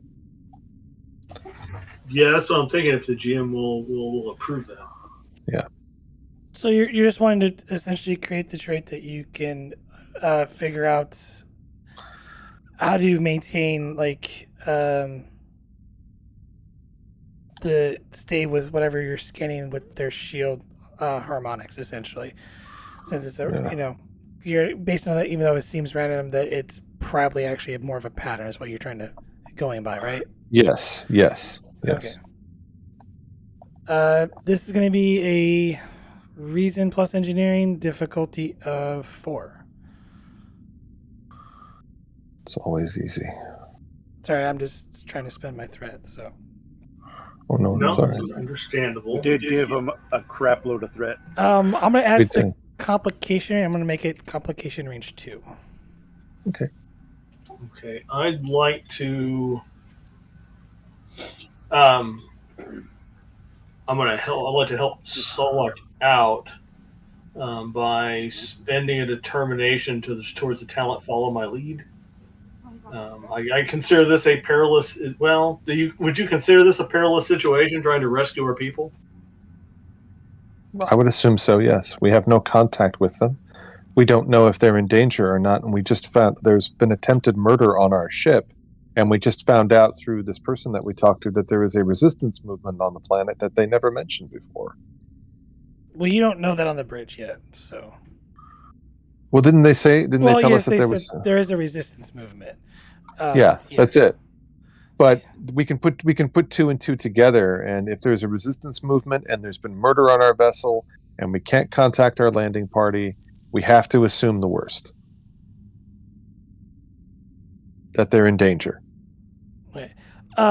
If you wish to give Solak your determination, you don't have to link it. Well, no, that's not. I'm not giving him my determination. I'm using the talent follow my lead. But it says when you succeeded a task during combat or other perilous situation, you may use the determination. Oh, it says when I survive a task. No, Yes. Well, this is worded weird. Because it says when you succeed a task, blah blah blah. Choose an ally who can hear you. The next task that ally attempts counts as having assistance from me. So I got to succeed at something first. Well, here's the thing, though. You could already you can still assist him like as it is. This isn't combat. That is more for like a combat situation when you're in turns. So when you succeed a task in combat, Well, it's not limited to combat. It it says says or another perilous but situation. it's implying that it's during when there are actually turns. So you could be in a turn order, not in, it doesn't have to be in combat. It could also be during a situation when you have to go down to micro time, essentially, when you have to invoke time rules to where people can only go one at, as Yeah, I don't certain see any. orders. I don't see any of that in the talent description, but it does say I have to succeed at a task, which I haven't done. So that kind of takes that whole argument out that I can't use it. Well, what I'm saying is there's no point for you to use it because you can still just assist him. Yeah, there. Well, the point was if I use that talent, then the assistance becomes an automatic one because the talent, the effect of the talent is But that there's the next another. It kind of invalidates another talent with that, um, which is voice of authority, which you could just spend 2 threat and you could automatically roll a 1 when you're assisting someone, assisting another character. Yeah, but they're different things. But I read this wrong. I didn't actually succeed in a task, so I can't use that one. Because I actually have to succeed in a task first. Yeah, the talent is really mainly for when you're in combat. It's not really meant for something like this, a situation like this. Okay. Well, I can still assist, but And GM, real quick, can I apply testing a theory here? Yes. Yeah. Okay. Is this a thing for which the ship would assist? Yeah, be computers engineering. Okay. So that'll give me 1 die for free with testing a theory. So that I'll have 3 die. And I can re-roll that die if need be, or 1 die. And since this is a difficulty, so that would give me 3 die, plus the captain is assisting me, plus we have the ship. And is the ship rolling 2 die here? No, it's computers, so it's only rolling 1 dice. So it's rolling 1 die. So that's 5.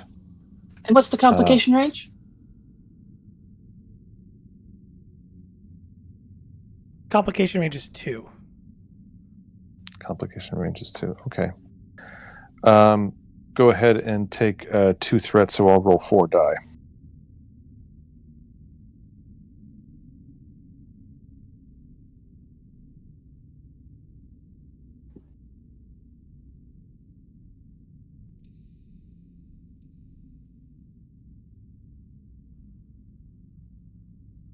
So you're rolling 3 dice?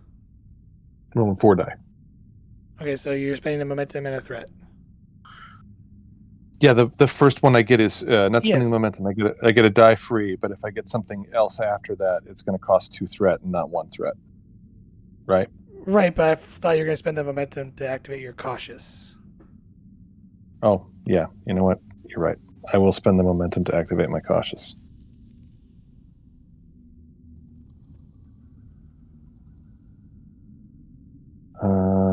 Using that. It is a complication 3. And it is reason engineering or insight engineering? Reason engineering. Reason engineering. And it's complication 2. Yep, comp 2, diff 4. 2.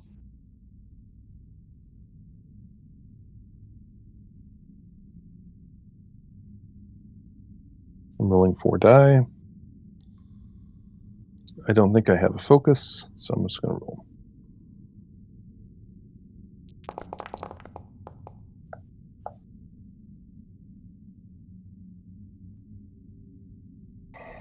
Go ahead, Captain. Okay, I'm assisting with Presence Command.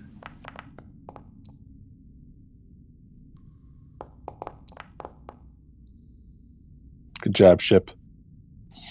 Look, okay, it wasn't the captain, it knew, and now it's mad at me. You gained 2 Yeah. momentum. I mean, you succeeded. We did. You have enough that the computer can appropriate.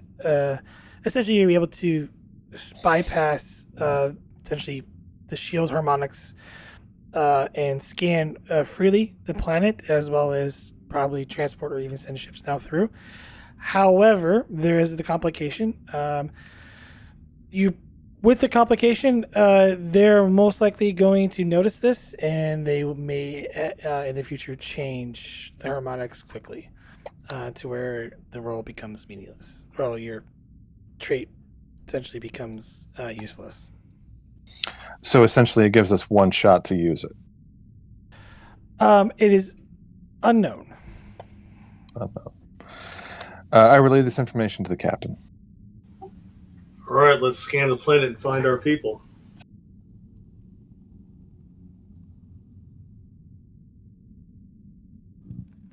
Are you going to try locating their comm badge signals, or?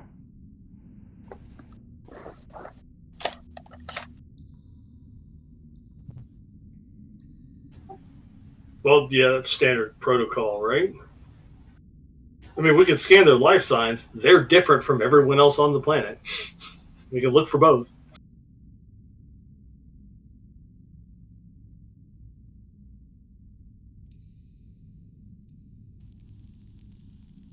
Give me a reason plus science difficulty of 3. Comp 2.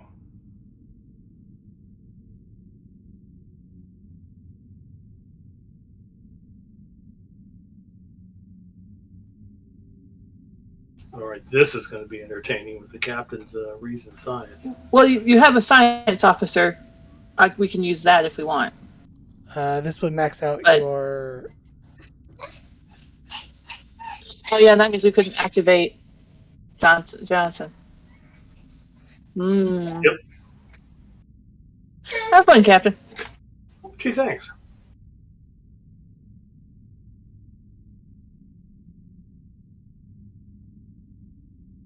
I guess Lord Solak could do it. Well, I mean, he's not here, but he's still here, so it's kind of your call. Yeah, I'll give this a shot. It's a difficulty 2. Diff 3, complication 2.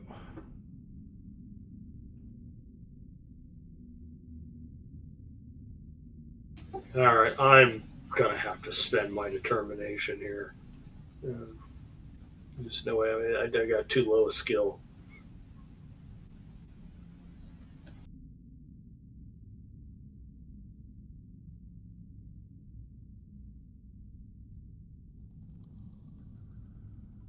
I'm trying to bring my crew back together. I'd like to spend my determination towards the value we gain strength and purpose through unity.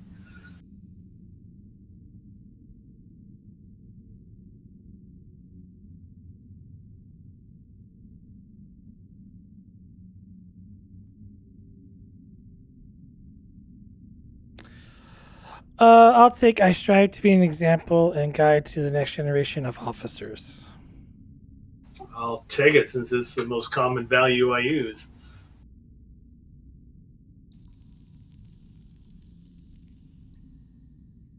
Now I have to look at my personal log to see if I can match this to any of my previous uses.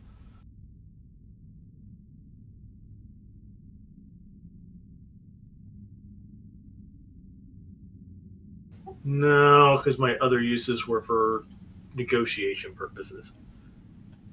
Okay, then I'm going to spend a momentum for a third die. Okay, on this roller, do I use 2? Do I click 2 or 3? It automatically rolls a dice when you have it selected. So, you would be rolling just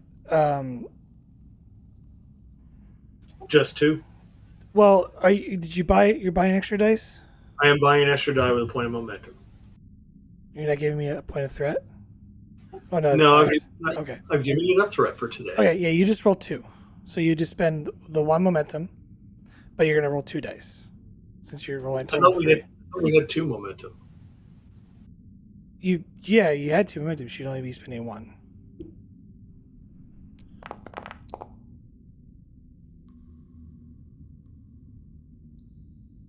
Let's go, Captain. The ship's sensors plus science. Two dice.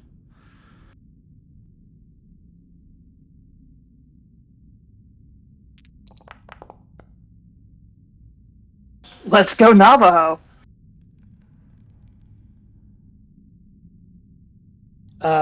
Game four.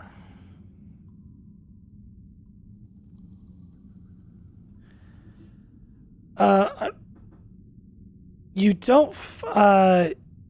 You find in a region about roughly 150 kilometers from the capital city, just past one of their deserts. You do detect very faintly the signature of two humans and a Vulcan slash Betazoid deep within a cavern. Your sensors are just barely able to penetrate enough to detect them. Unfortunately, they're buried so deep that the transporters will not be able to get them out.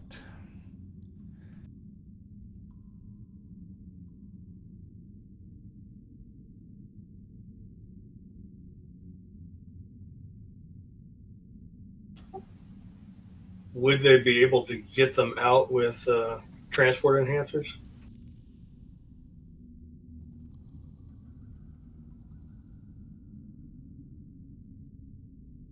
It would be better if they were closer to the surface or in this or on the surface.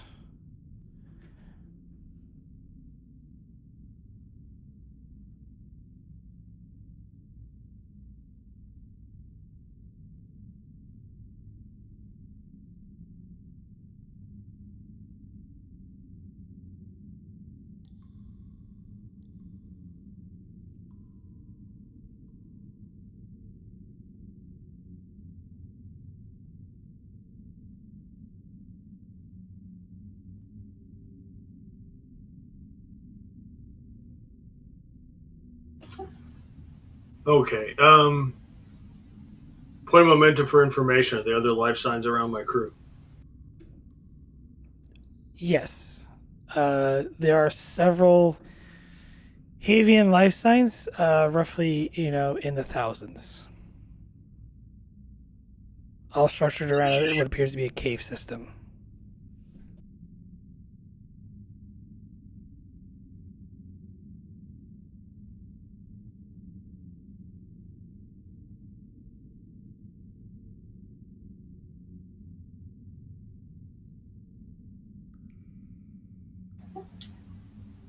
Well, the heck with it. I'm going to go Jim Kirk on this one. Perone's going to look to Solid and say, Mr. Solid, you have the bridge. I'm going down there.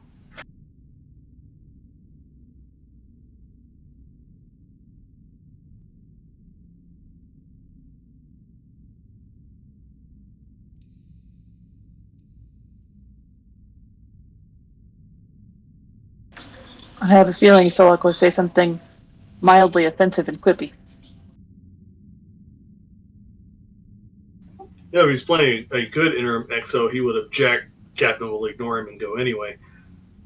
True. Just as you're about to leave the bridge, you get a message from sickbay. Captain Perone, this is sickbay. Secretary Lanny has awakened.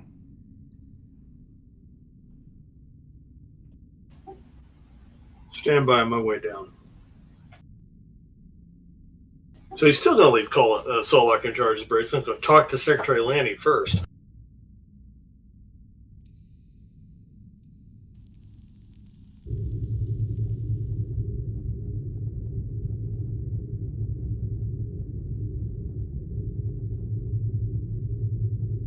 What is her condition, Doctor? Stable, remarkably.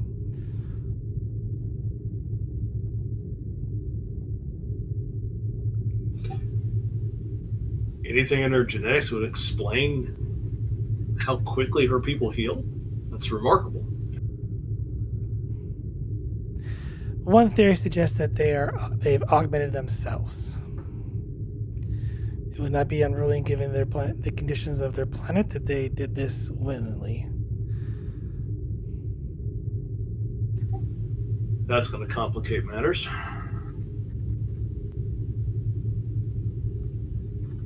All right. I'm going to go have a talk with her unless my CMO is going to object.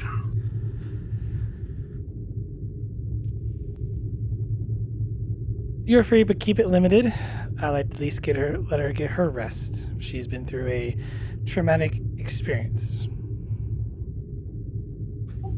No longer than necessary, Doctor. And then Pearl's going to walk away.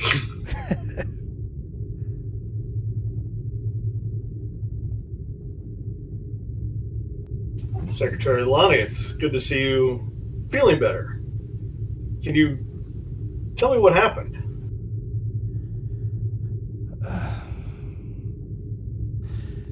My escort came into the room. He took off his helmet. I asked him if he wanted something to drink. And then, as I went to head towards your replicator, he said, "I'm sorry," and then stabbed me multiple times. And then I just, everything went dark after that. Why would your security officer attempt to kill you?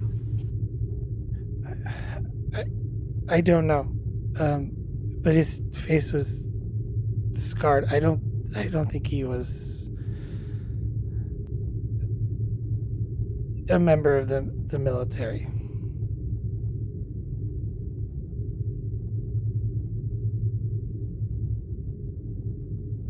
Wrong button.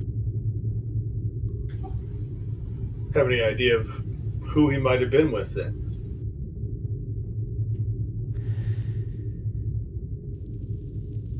Apologies for keeping this from you, Captain. The council wasn't sure how you would react to it, but there is a resistance group on our world that don't like the way things are being handled.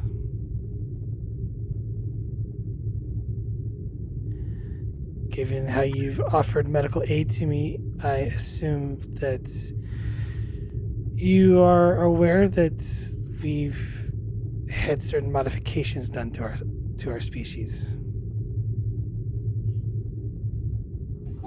That's what my doctor suspects, that you've done a little genetic manipulation. Tell me a little bit more about that. Your healing rate's amazing. It's not just my healing. I'm immune to certain diseases, as well as certain mental enhancements.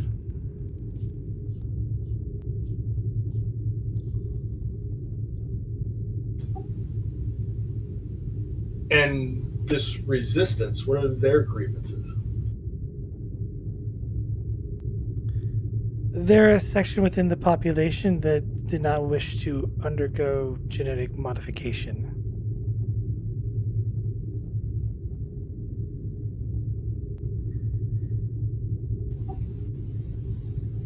Then that is to imply that your government made the modification mandatory for the population? Not at first. It became extraordinarily popular in the early years to augment children, and eventually it became mandatory to ensure long-lasting health and the prosperity of our people. Certainly, I can see how it was beneficial health-wise, but with the advanced healing of the augmentation, Why complete the shield? It was to protect the wildlife, to preserve what was left on our world before we become barren.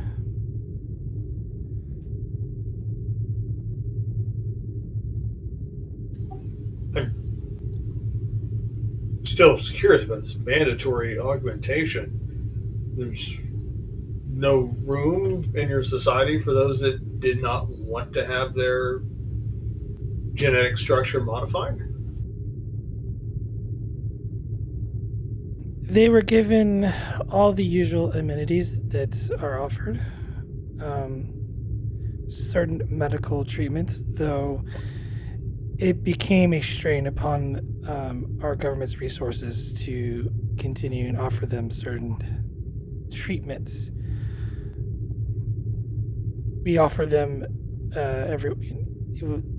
The choice to become genetically modified was to ensure long lasting health and to limit the burden on our dwindling resources that we have.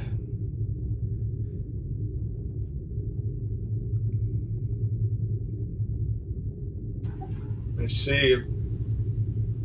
About how widespread is this resistance? It is planet wide. However, we estimate they're only within maybe at most 50,000. It's a fairly small percentage of the population. And now that your planetary shield is in place, is it still necessary for your people to make the modification mandatory? It is to ensure genetic optimization, Captain. It's the will of our people. Well, it's not the will of all of your people. Could not those individuals be non optimal? Is there not a place in your society for them? They are technically free to live as they choose, though they do choose violence.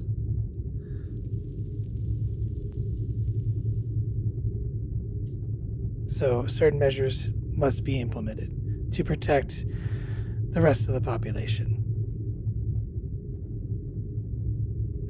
And since they don't undergo genetic modification, they often breed diseases, and diseases can turn into plagues. They could easily hinder us and affect us. But your genetic modification prevents you from getting sick. It would only affect them. To Yeah. Not everyone gets the same modifications. Well, that's understandable. Perhaps a colony for the unmodified, where they could be self sufficient and separate. It is up to the council to decide that. Reasonable. How well armed are these resistors?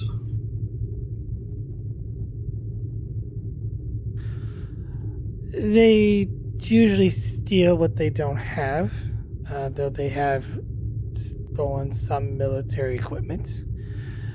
There has been reports of sympathizers within our own government, though we have yet to locate all of them.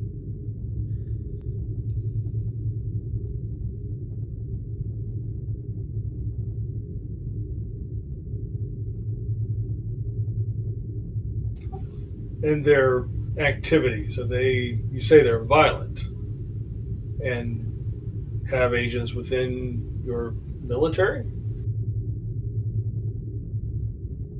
We presume that.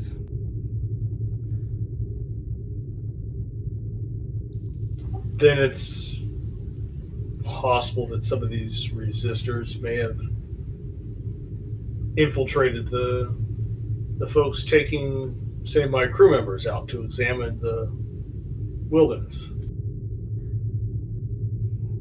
It is possible, but those members were highly vetted, though granted my guard was supposed to be highly vetted. He did not look like the usual, more along the lines of those that we call the incompletes.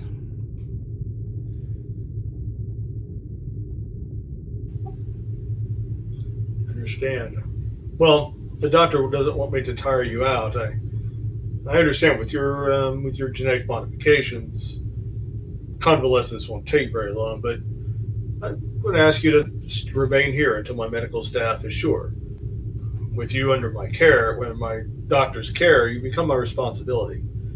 I wish to be convinced that you will be fine before, and that you'll be healthy, and there's no complications before we release you from that sick bay and send you home. Okay? I mean, you're dead, Captain. We are just very grateful that we were able to save your life. Very nasty device you were attacked with. I'm sorry? There were complications. Your What? resistance utilized what looks like nanotechnology to prevent you from healing.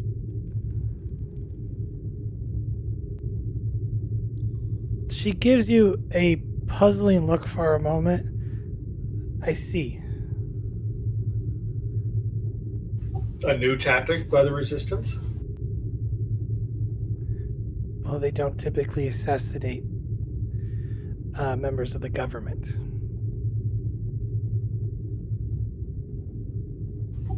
Well, we are most fortunate today that this attempt at assassination was unsuccessful.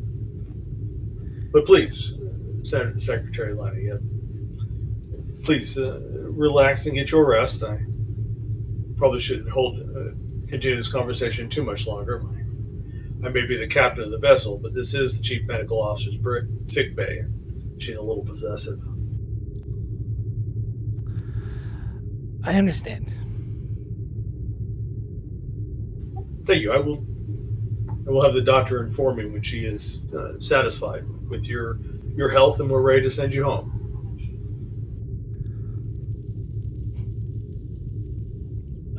Understood. And Perone is going to stop by the doctor. Someone can play her? He's just going to give her a simple order, Doctor. Before we release her from back to her people, I want to make absolutely sure that there are no lingering after effects of the attack. She has agreed with the logic of keeping her here until we are entirely sure. You'll keep me posted, yes? Of course, Captain. Thank you, Doctor. Now Perone's headed to the transporter room. Subtle code for keep her here. Yep.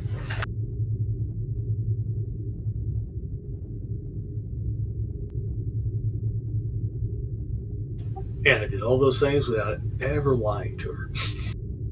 Very true.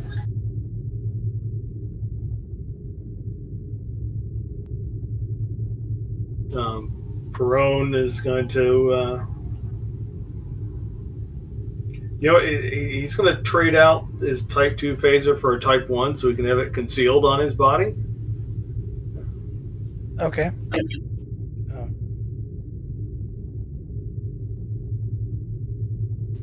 And he'll instruct the bridge to keep an open link between themselves and his and his badge in case he needs an emergency transport back. You taking anything else?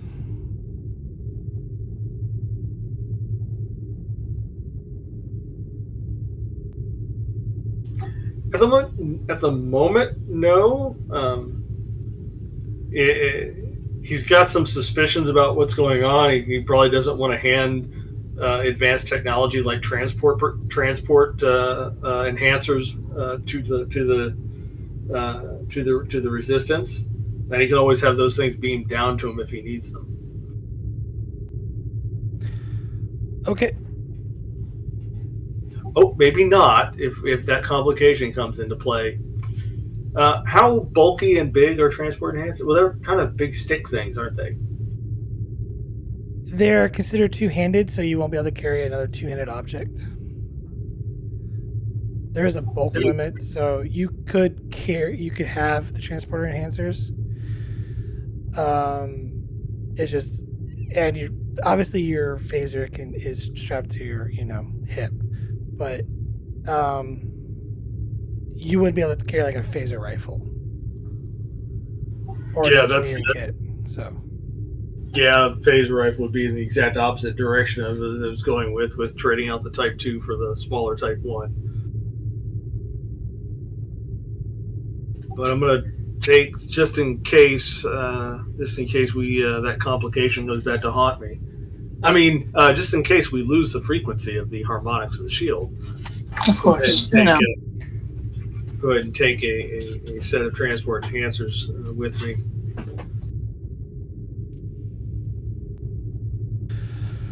okay, I'm assuming Elliot Cox is going to be beaming down. Yeah, so we don't have any more. We only got the one crew support. So normally this is the point where I would have Solok do it because he's the one with the engineering score.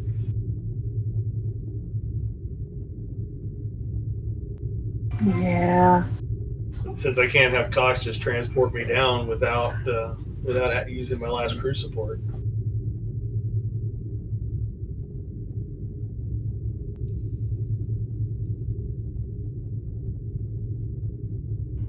Well, it is a this actually be daring plus engineering, difficulty 3, assisted by the sensors plus engineering. Do you want one of us to roll for Solok since he's not here?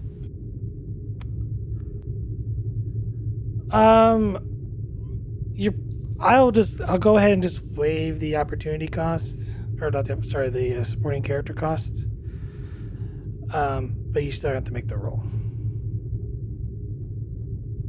All right, so daring engineering, not bad.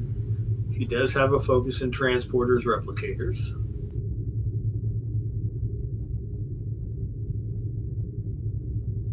So difficulty 3, huh? Yep. Well, with the ship assist with 2 die, so yeah.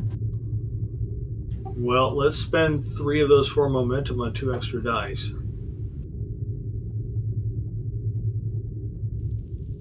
And here we go.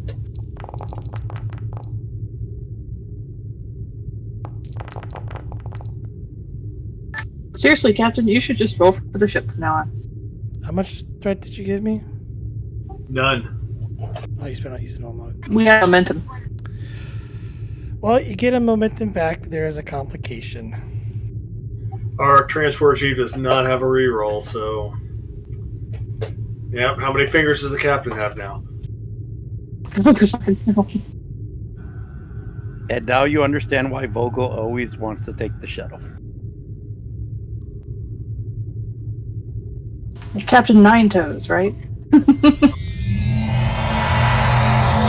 I imagine this complication will be something more annoying, like, oh, the transport enhancers didn't make it down. Yeah.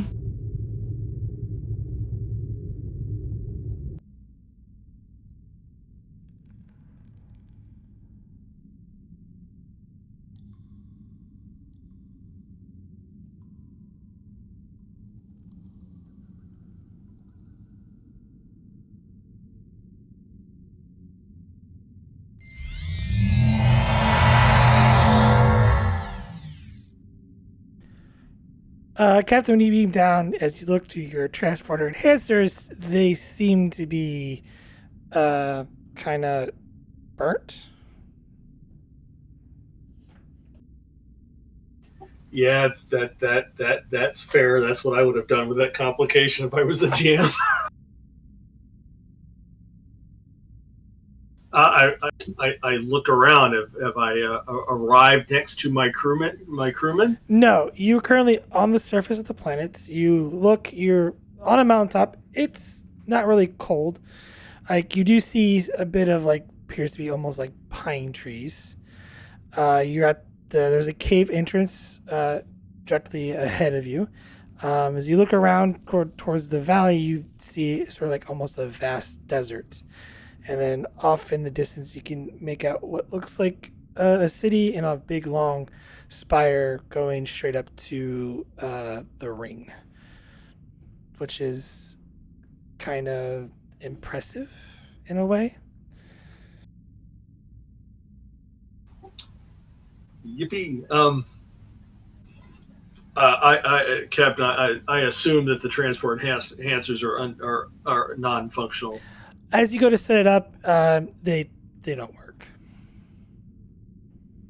Something happened during the matter or the transport. Yep, I'm going to. I'm looking around. Is there anybody around that I see? As you kind of get your bearings, you hear what sounds like whispers.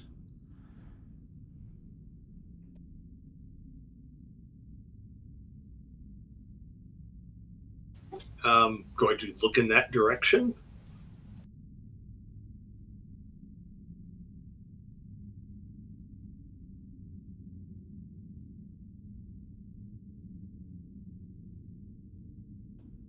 Two men come out from the brush and appear to be pointing rifles at you. Who are you? How did you? The beam of light. You're one of them. You're the aliens.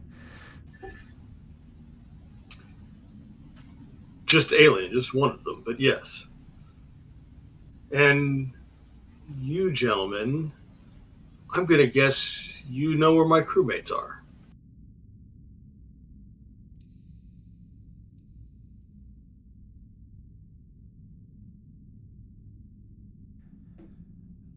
Uh, Emotions this way, and he kind of points it, still pointing at you, and motions you to start walking into the cave. I will go in the direction indicated.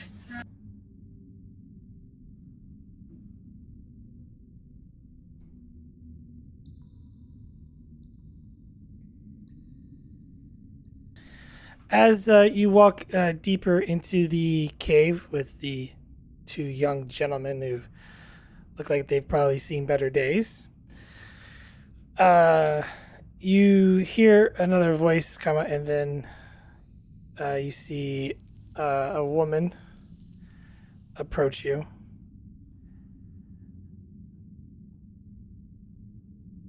Interesting.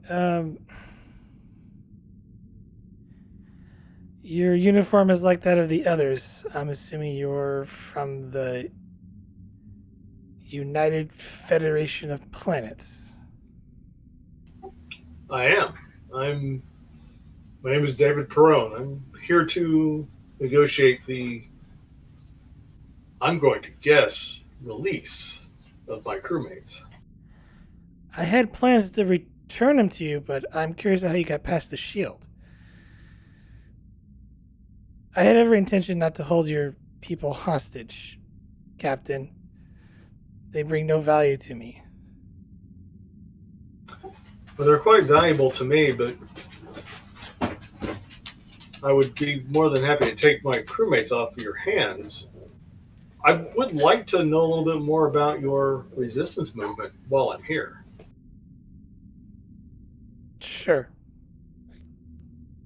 She motions to them to lower their weapons. This way. You'll follow her.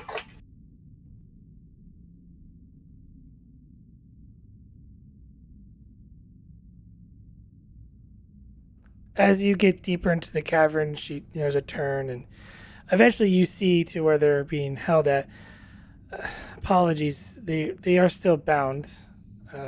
They are with the perfected. Um, she looks at the guard. You can release them. All of them?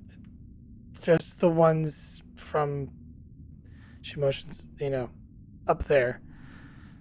And he walks up and undoes the bindings of the three of Vogel and Rye after a few minutes.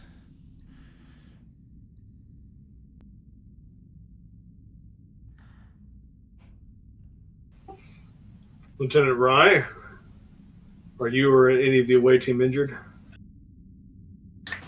Brother got knocked to the head, but other than that, she's all right. You're one short. The shuttle? But kind of got blown up.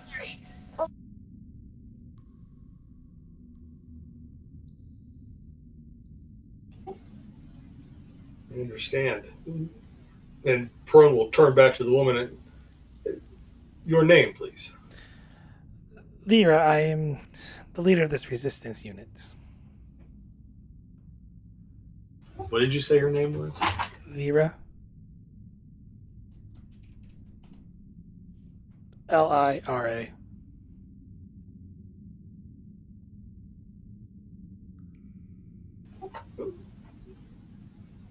I appreciate you freeing my crewmates and not harming them. But please, I've heard about the resistance from the Havian government. And I tell there's always two sides of the story. Would you like the opportunity to tell me about your movement? Well, as I explained to your fellow crew members, our resistance is all one for fight for survival, Captain. See, our people originally embraced a slight genetic modification, and then it became slowly over time something more, until eventually it divided up into two sections of the population: the perfected, and now they call us the incompletes. We originally engaged in a certain modification to help protect us from the sun, enhance our capabilities of genetic, to keep our genes from turning into cancer as the sun rays were trying to kill us. But it turned into something more. First, it was to eradicate certain diseases, genetic diseases among our population, and then eventually it became to modifying intelligence, increased healing, immune to other things, and eventually we stopped having children the old-fashioned way, at least a certain section of the population. Our people are grown. Some are born to be soldiers, and some were designed to be diplomats, politicians, workers. There's no longer free will, Captain. We're all that's left of that. And we're trying to preserve a deep, long-lasting heritage before it's completely erased. And what means do you use to preserve this heritage? We can't exactly grow our own crops and plant our own cities. We have to sometimes take and fight back what was taken.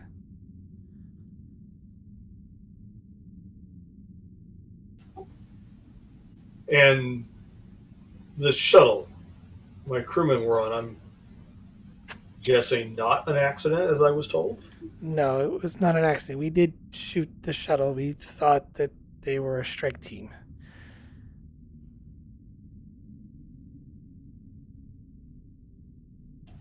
Is that common that they send strike teams out after you? Yes, we call them the death squads because usually when they show up, it means the entire eradication of the entire cell. That's entire community that we've built here.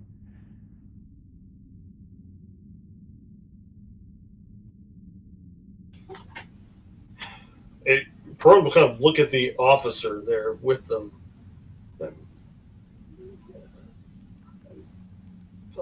Sorry to the Havian officer, I don't know your name. Is there not room for negotiation between your government and these people? That is not for me to decide. I'm a soldier. I do what I am told. As for my name, it's Major Valis. Or Vanis. Well, Major, where I come from, is a fairly high ranking individual. Have no room for independent thought? Independent thought gets you killed.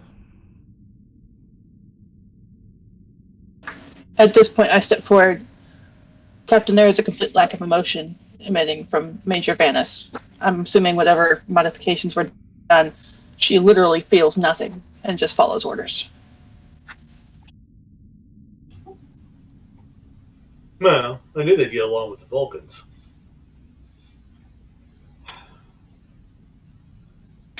We train and spend years to repress. We don't negate them entirely. What they're doing is different, but not dissimilar, I'll give you. Well, Miss Lyra, what did you hope to accomplish by shooting down the shuttle? Well, you said you thought it was the death squad. Do you not have places where your people can hide and eke out a living? There's only a few more refugee spots that we can truly go to. And they dwindle month after month and day after day, Captain. There's less than 100,000 of us now. Soon the entire population will be the perfected. We are on a losing war, but we don't intend to go down without a fight.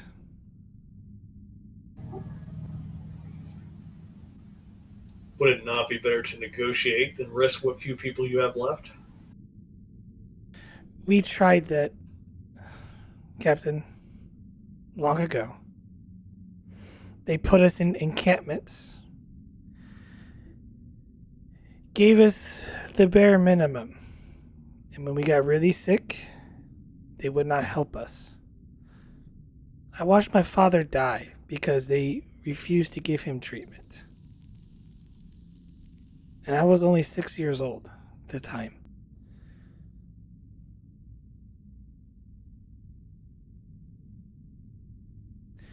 Most of us are born into the world the way we used to be born. And I don't want to change what the suffering we have that defines us, Captain.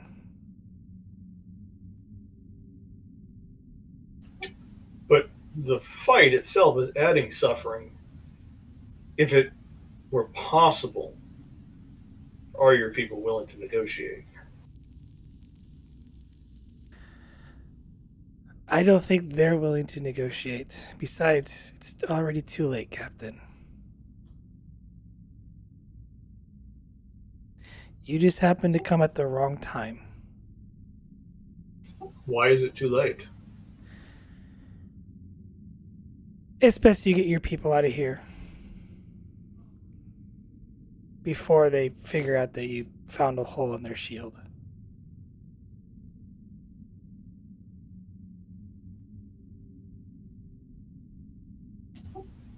Again, I ask, if it's possible, are you willing to negotiate? I would be, Captain, but like I said, it's already too late. Things are set in motion that I cannot stop.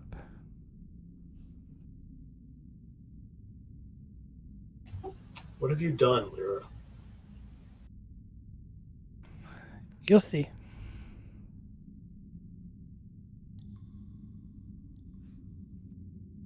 And what do you plan on doing with the Major here? I just want to make sure. I'm just going to ask her some questions and retrieve the memory component that's stored within her. Just to make sure that they're not going to cause any problems.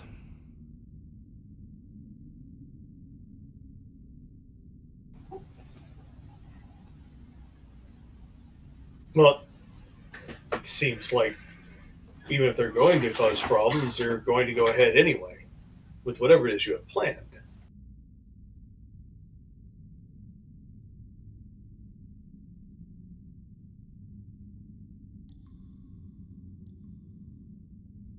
You could release her to me.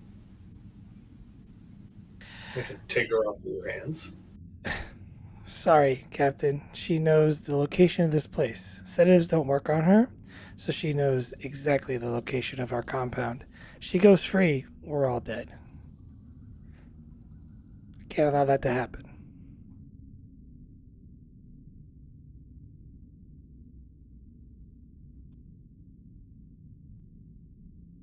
Then what do you plan on doing with her? What needs to be done? We're fighting a war here, Captain. People die. You don't have to be fighting. There are options. The fact that we're here is proof of that. There is a much wider universe. So many empty planets that have nowhere else. No one else. I'm not saying it'd be easy. I'm not saying it'd be quick. But there are places you can exist as you wish that aren't here. And you're willing to take all of us somewhere else? I just said it would be quick or fast. This would be where negotiation would have to come in.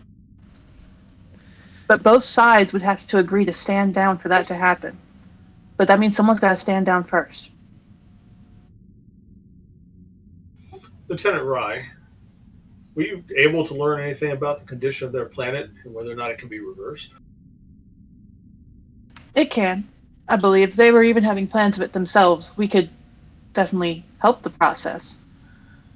I believe that the radiation is caused by what we do. The ring would make it a slower process, but Could we speed up the healing of their world? possibly, at least the physical version.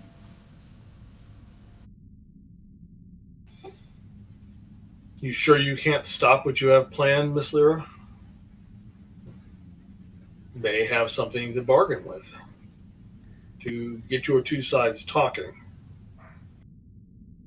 And just because we showed up first doesn't mean we're the only ones out there. Not even in this sector. There are a harsher world out there, but if you can come to an agreement on your differences, it can be done. I also approve of that.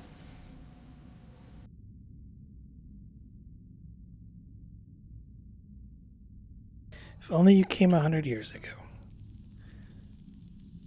If only you stopped living in the past. Pearl just kind of hold up a hand in Rye's direction.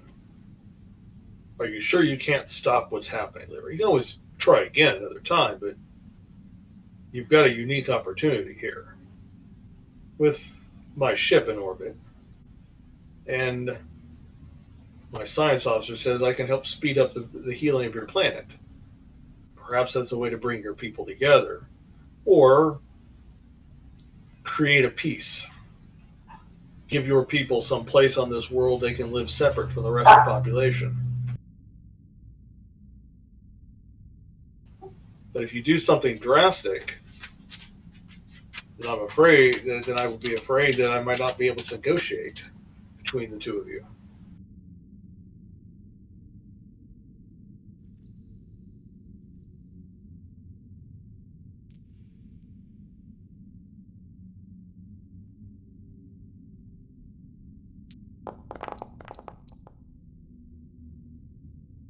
That was too many dice. Okay. You have a give me presence command difficulty 5. Can I assist? Sure.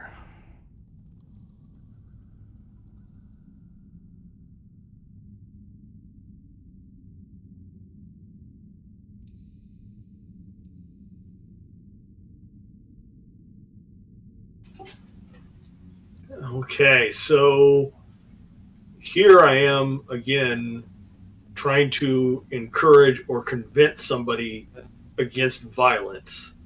Um, so I'd like to make a. Oh, I can only call back to an episode, right? You need to roll veteran. How?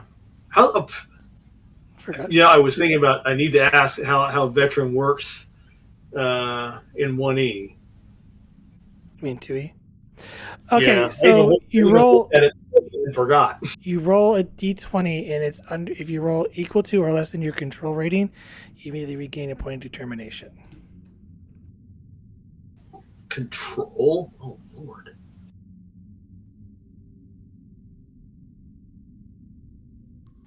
Guess I should have put more points into control. There are always milestones.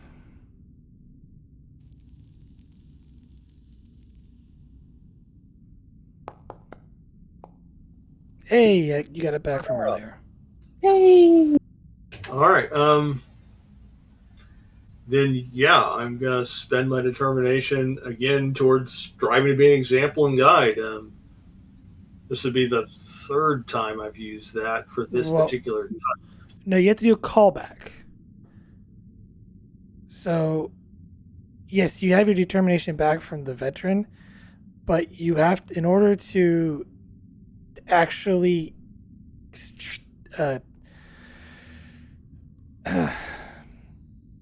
sorry, to chain that value, you have to do callbacks from a previous session to gain a point of determination, and then spend that point of determination on the same value that you spent it on to use it. Yeah, my question is, all right, so I used it once, and then I called back to it. Does that end the chain there, or can I call back to it a third time? When did you? Okay, when did you do it? All right, so the first time was in No Quarter for the Wicked. That was when I was encouraging my key raiders not to run rather than to attack. Okay. And then in Pursuit into Peril, I called back to that by convincing, when I convinced Gul Cassette of the threat to his fleet and to get him to not do his planned attack. So you're doing a callback to the entry number 2 to gain a point of determination, which I'll accept that for this case here. So when you put in for entry number 4, that will complete the chain and that will give you an arc. Okay. At the end of the session. However, you do the callback and then you'll spend it again. That will complete the arc. The next time you go through the chain again, the step to get the arc increases by 1, so then it becomes 4. And then so on and so on like that. That's how that works. Okay, yeah, been a while since I did it. I appreciate the run through on the rule there, because I really had forgotten how far I had to go with it. All right, so that's what I'm going to do. I'm going to pull that. So you have 2 points of determination right now. I'm going to spend 1, like you said, on the same value for this roll. Negotiation is a focus.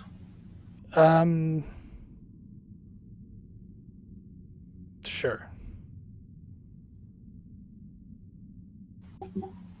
All right, stilts 5.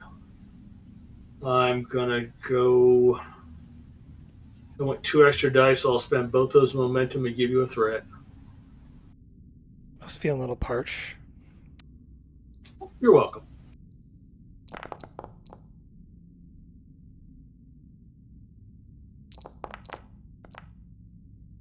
I It was helpful.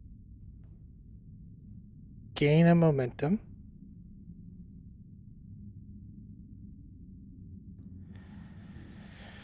I have no ways to communicate with them, but I will give you the information to stop them. We have a spy on board the ring. He's about to destroy a section of the ring which will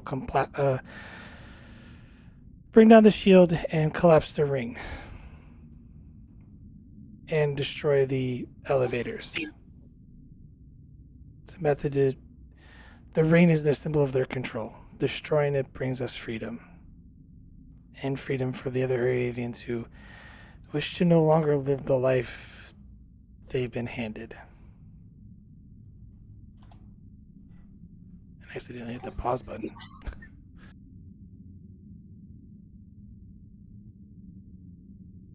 Thank you, Lyra.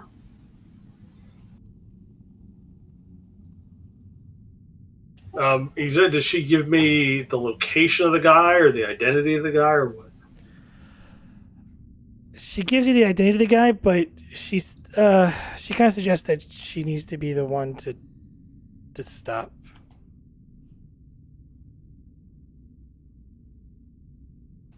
Very well. Come with me. We'll need to be outside the cave for what's next. I'm assured of my safety, right? And my people. You will come to no harm at my hand. And while you're with me, you'll be under my protection.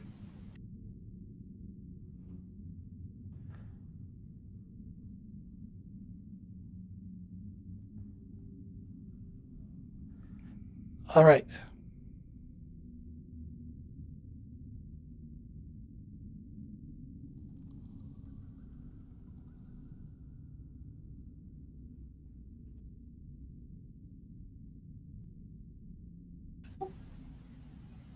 Now, oh yeah, she said she can't communicate with the guy, but she knows where he is, right? Right.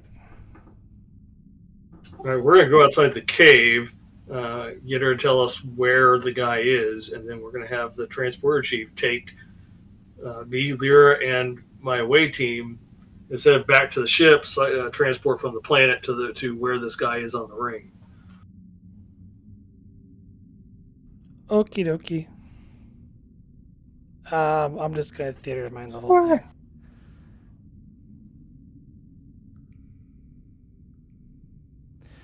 I don't actually have a token for him, so.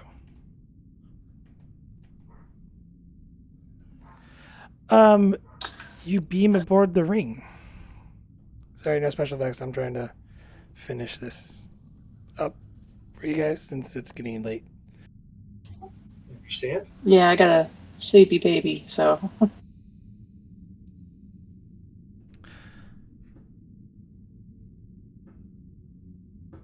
We're going to find the guy. If we're trying to narrate, we're going to find the guy, get Lyra to talk him down, and then try to open negotiations with the government. The deal will be, if they're willing to negotiate in good faith, we will help them heal their planet.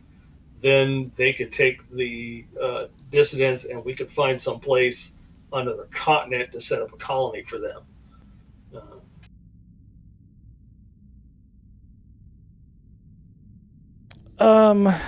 I will sort of fast forward. There really doesn't need to be a roll I don't see a roll, but you're able to find the guy who was about to do the deed, sort of thing, where there was looks to be a big, explosive area. You worked with the chief engineer. They kind of take him into custody, unfortunately. The Havians. I'm assuming you beam back to the ship. Yeah. All right.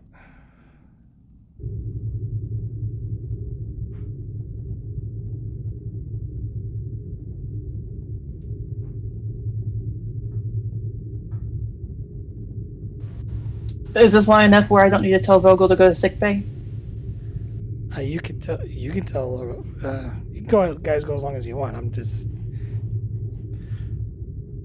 usually you guys have a hard stop around this time. I wasn't so- sure if you wanted to do a time jump or not.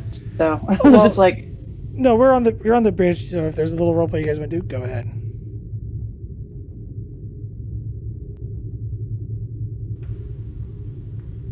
well, go get that head checked out.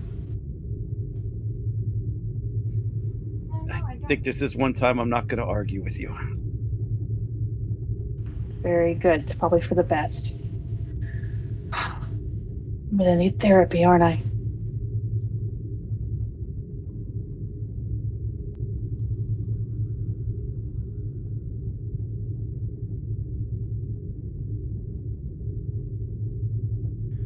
Am I coming through okay for you guys? I can hear you. Yeah, they're a little laggy, but not bad. Discord is like acting up. Yeah, everything's weird. I thought it was me because I know my internet here has been kind of wonky the last few days, so I thought it was just me. Earlier in the session, everyone got robotic to me. I figured it was just me. You know, it's interesting. One of my players from yesterday's game had an outage. So, like, he had to drop halfway through. Oh dear.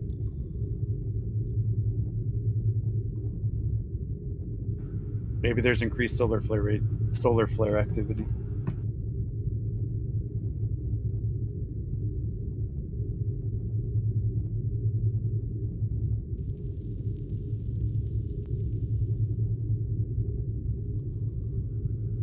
All right, I guess once we're all situated, make a request to speak to the leader of the Havian Council.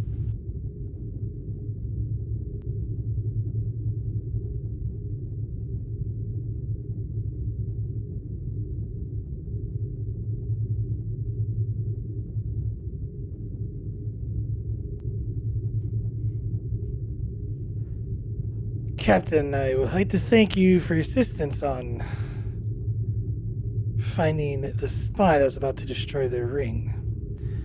Though I don't approve of your tactics, as well as finding a way to penetrate our shield. Well, I hope you'll understand, Supreme Counselor. I had members of my crew in peril. It is my responsibility as a starship captain to do what is necessary within reason to rescue them. I see that you found the leader, Lyra. Is it not?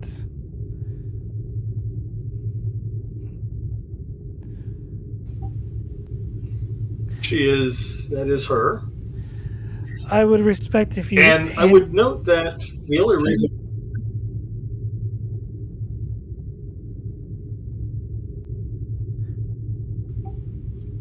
Before we get into that, Counselor, I would note that the only reason that we were able to apprehend the saboteur and end the threat to the ring, and to your planetary shields was because Miss Lyra here agreed to cooperate. She has made the first, and for her, a rather significant act of good faith, in hopes that we could negotiate between her people and your government. Captain, you are being deceived by this woman. She is responsible for the assassination attempt on Secretary Lanny. It was her cell that planned and orchestrated it.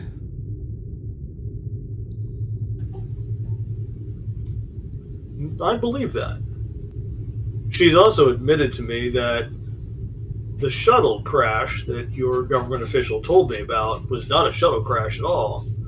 She quite openly confessed to shooting down the shuttle herself, so she's not the only one being deceptive here. I understand the conflict between your people, or the thing that is bringing the two of your peoples into conflict, is that they don't wish to engage in genetic modification, and according to Secretary Lonnie, you object to the strain on your resources that causes. Is that correct? That has been the policy. The airspace, like, Captain, he's lying. I did not plan or orchestrate the assassination attempt on this secretary. If I was planning to orchestrate anything, it would be at his head. Supreme Chancellor Vorax has been, well, ever since he's been put in charge, has been, well, increasing his campaign against us. Can I spend that last momentum to get an emotional read on Lyra to see if I can kind of suss out if she's telling the truth? She's being truthful. Oh, okay, cool.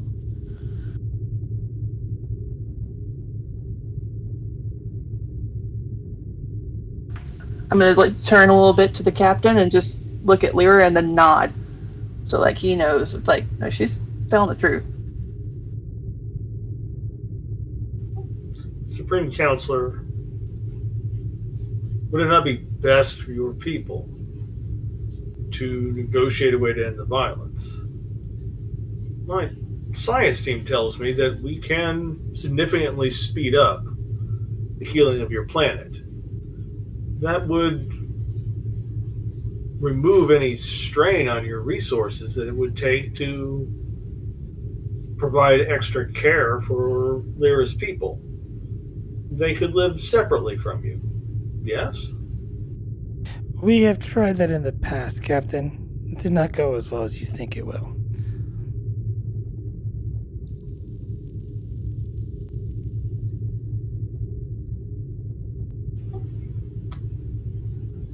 Why not? We provided them with settlement and seeds. They attempted to cultivate the land, but their lack of ingenuity led many of their sets of population to enact violence against us.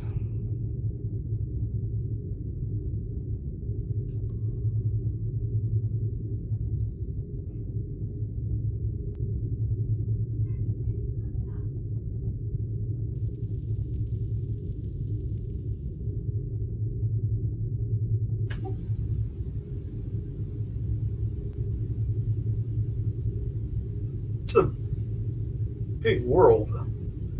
I'm sure there is some space on that world where Lyra's people could form a colony and be self sufficient and independent of you. Not put into camps and not cared. They would be responsible for their own care. Is that not what you would want? To impose peace upon our people, Captain, we must be unified, especially if we choose to vault further into the galaxy. If we cannot be united, then there is no point in this in our endeavors into space. Your own people united, correct? Formed a unifying government and ventured onto the stars. We are no different in this matter. But they don't choose to work with us. They simply take. And what they cannot take, they kill for. That's not true, Captain. We only took and stole out of necessity because the land you gave us, we couldn't grow anything on.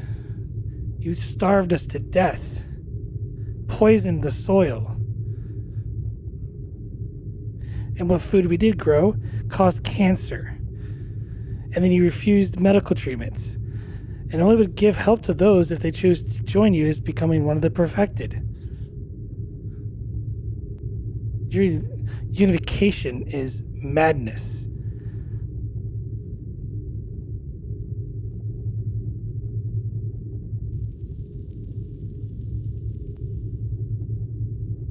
You know,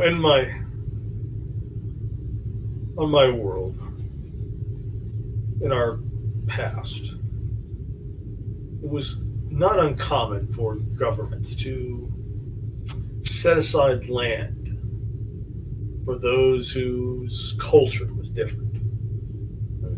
Reservations, as you say, we might call them.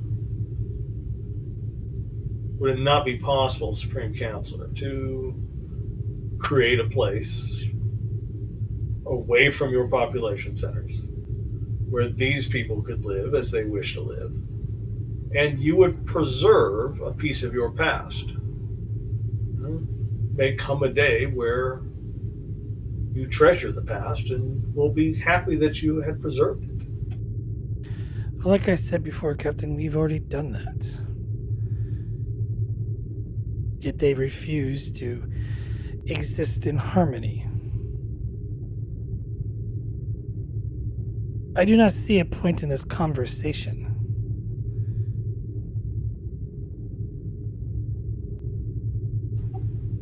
The point is to try to negotiate a peaceful resolution between two warring factions of your people, to put an end to the violence, to put an end to the suffering.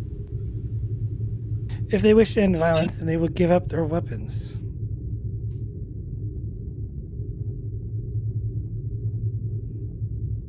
And they can return to the reservation lands that they've been given.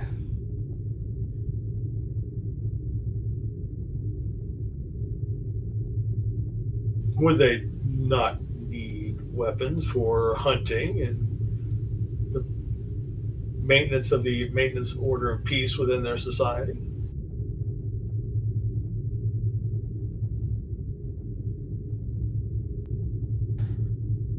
We allowed that in the past, Captain, and those weapons they turned against us. We will have order on our homeworld, and I will not see that my people are harmed by them anymore. Those are the only reassurances I am willing to give. To give them anything else would be... And again, I ask, is there not some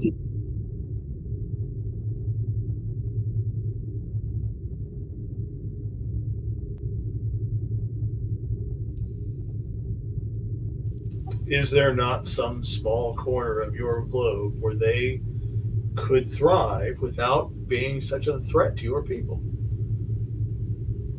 They don't have ships and shuttles, I'm guessing. Do you? He turns to Lyra.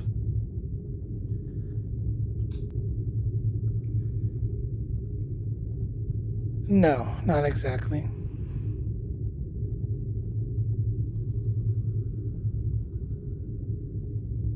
Whatever ship we do get, And they what do you think, shoot Lyra? down. Would your people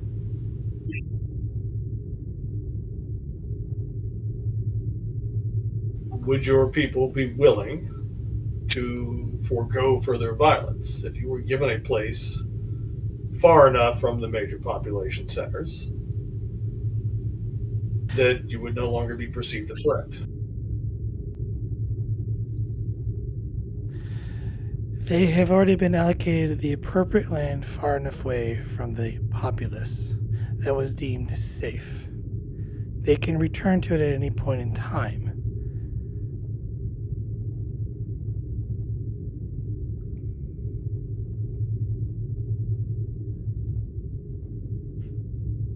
Lyra kind of looks just very disgusted by that whole.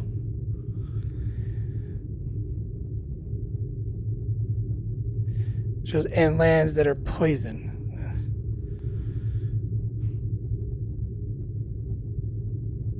There's nothing to hunt there. Food doesn't grow. We're better off as we are. What if the land could be healed? The land isn't radioactive, Captain. It's mostly bedrock and poor nutrients. The climate is cold, so nothing grows there. The sun barely shines half the time.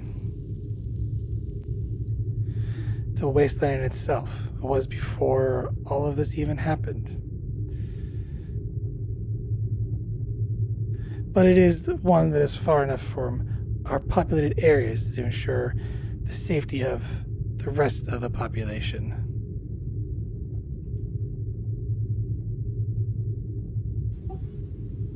Well, it sounds to me, Supreme Counselor, that these people need a place where they could thrive. and not be a bother. Perhaps you could suggest a different location. You seem unwilling to budge.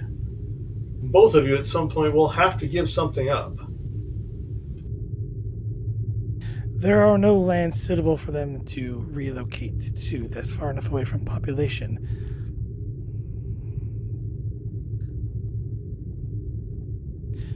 And none that I could agree to without going through the council.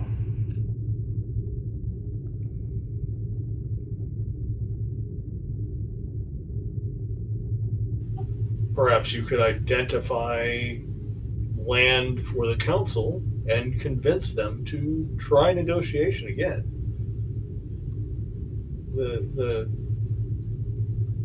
Lyra has demonstrated great faith in calling off their sabotage of the ring. That has to be worth something.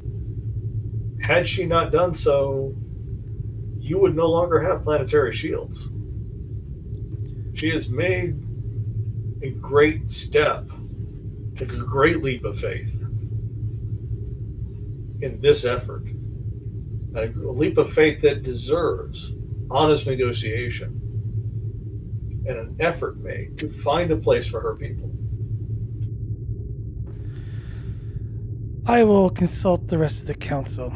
I will get back to you, Captain. Thank you. And he closes the communications.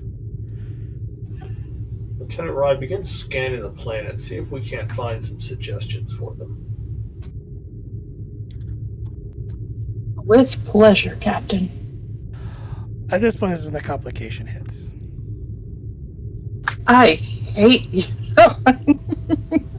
I'm sorry, I'm kidding.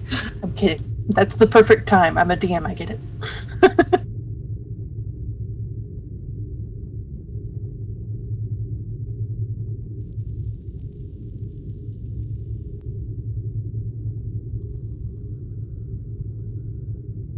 Yeah.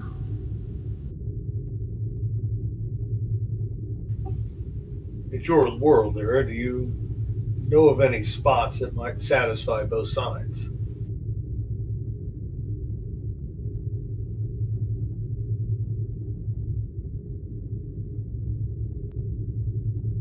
There's many places there's still wastelands.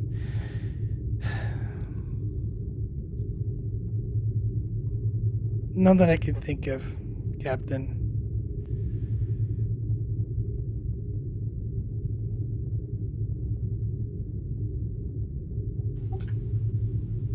Lieutenant Rye, how long do you think it would take for us to heal that planet?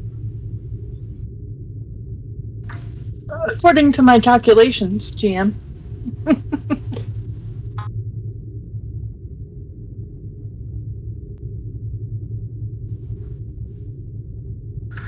It would still take decades, but it would take fewer than they have in place. Already set out.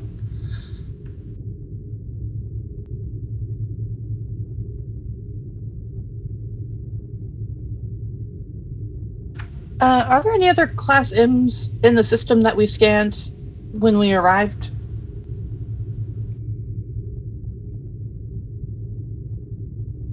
There is a demon planet in the system. That is the fourth planet. Oh no, sorry. That's the second planet. That's the Class Y demon planet. There's a super Earth that they call the Furnace, which is a dense carbon dioxide with extreme greenhouse effects. The fifth planet is a Class L, which is marginally habitable with 3 moons. It is a barren planet.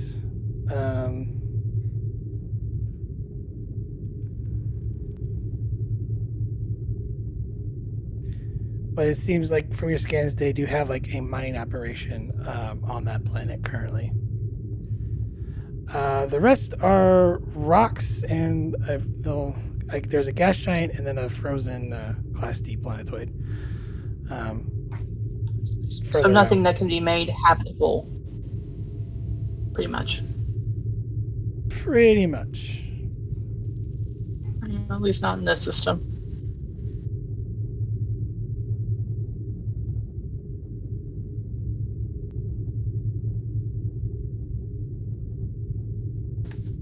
Yeah, the other planet would be the only thing. We don't have anything in this system that would be habitable. I mean, if they wanted to literally leave, we could try to find them another location. But that's kind of up to them. Well, and we don't have enough passenger space to transport 100,000 people either, Lieutenant. We'd have to negotiate for time and assistance and that kind of thing. But that's feeling less feasible after listening to the Supreme Counselor.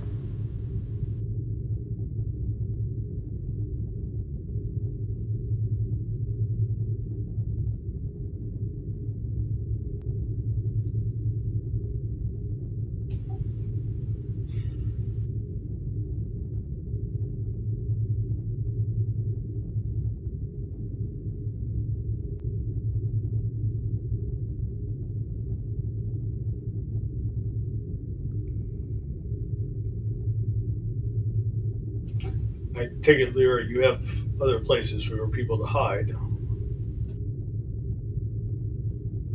We do for the time being, but that's assuming the council won't do them any harm.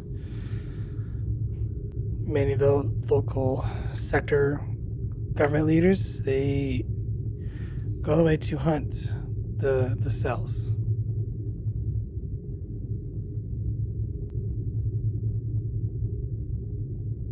Is there anyone on the council with favorable attitudes towards your people?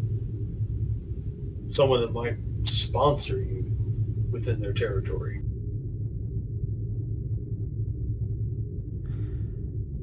No.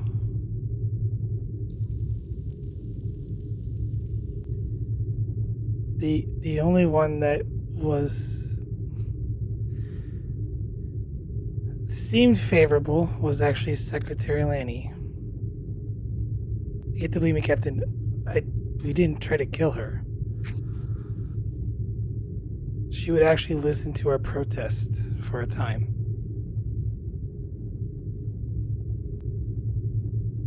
Really? But that's why she was chosen.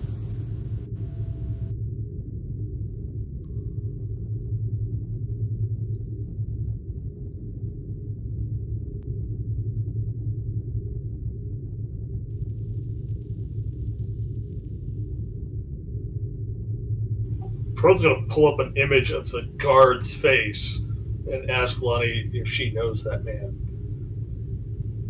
Or the woman and child in the picture. I know him, but he left the encampment 3 months ago. We thought he died. We thought they died. Sometimes some of the people leave and decide to become one of the perfective because they can't continue living the way we live. And I understand that pull. Why would he attempt to kill the one ally you have? I think he might have made a deal. They usually make a deal, and in return, they make a deal and they have to do something, give up one of our hideouts, or be used for something drastic. Most likely he did. The family in the photo. Were they still alive? They're probably part of the perfected now. He probably made a deal to ensure their safety. Well, I can say for certain that they do honor their deals at the expense of us. However, the process they went through, they won't be the same. Every time they go through someone goes through the process, they're different. They don't think like we do. They become more like them.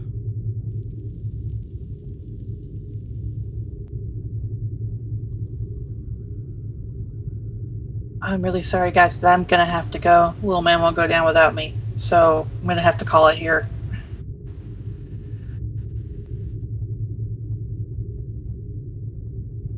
All right. It depends if you I'm guys. so sorry, guys. No, that's all right. Have a good one.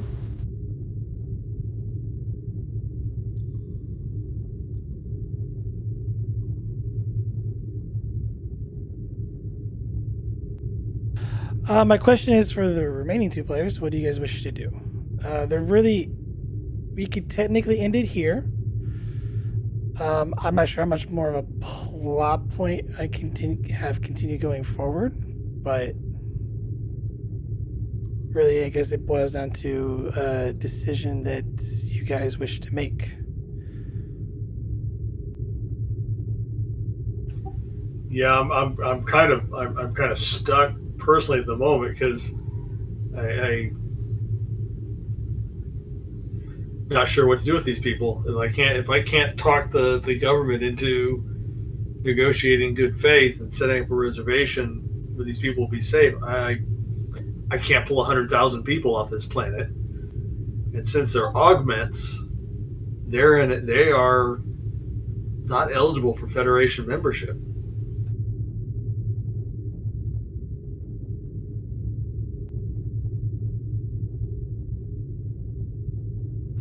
Definitely a prime directive issue. Now, the moment I got involved, I broke the prime directive.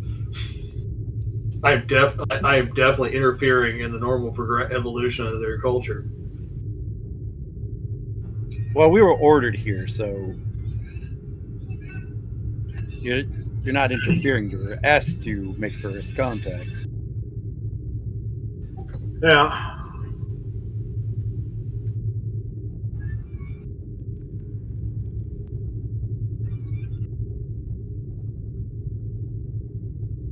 And you tried to negotiate a peace, which I think was what Starfleet ordered, like to potentially bring them in for their resources. It's one of those cases where they're not a good candidate. Is probably what your report would say. Yeah, I'm trying to think. Is I don't. Perone is not willing to throw Lyra and her people under the bus just to get a favorable trade agreement, even if it is for dilithium.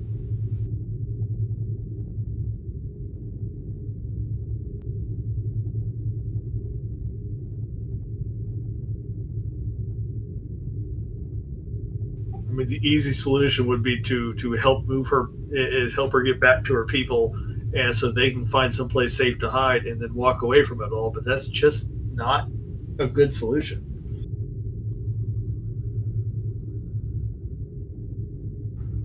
Yeah, but unless you're willing to get Starfleet to bring 100,000 people off the planet while trying to maintain a truce, might not have an option.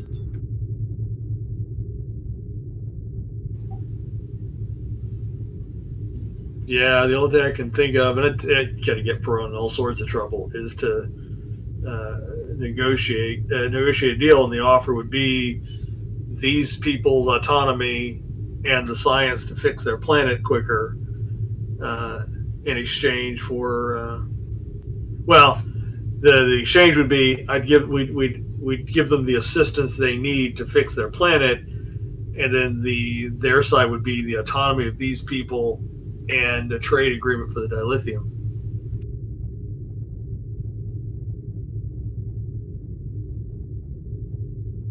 Yeah, but that sounds like it'll be above even your pay grade. This sounds like it needs the diplomatic corps.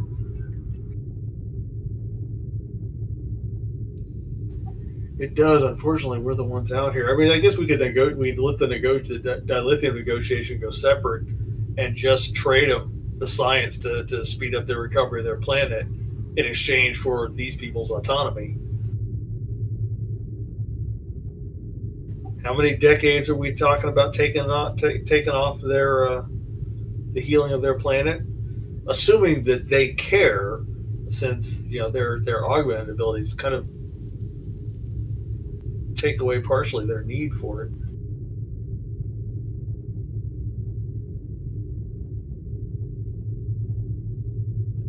Give me like an insight command difficulty 2 roll.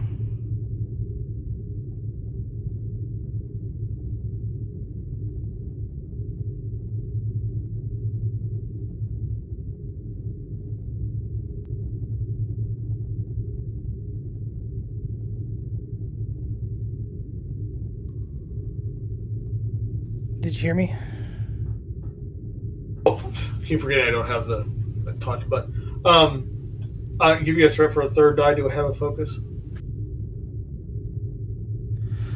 I'll take your strategy slash tactics. Very good.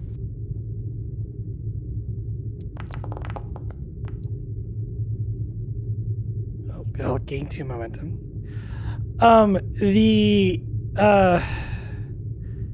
you surmise that the actual rebuilding of their world, like replanting like the trees and recultivating the land, is more of a political ploy for the populace. Like it's a promise that you surmise that it was a promise made long ago, because it's something they probably technologically don't need to do, but one that they choose to do to continue to satisfy the actual population of the planet. So it's still a bargaining point. Then, the captain is just going to take whatever black mark Starfleet gives him on his record, and that's what he's going to try to deal is trade the healing of their planet for these people's autonomy. If Lyra is agrees to live in peace, if I can get them their autonomy.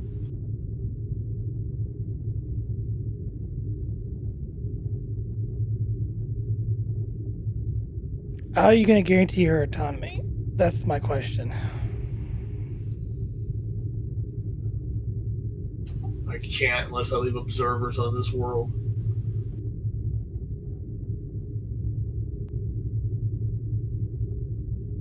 But she did say they keep their agreements.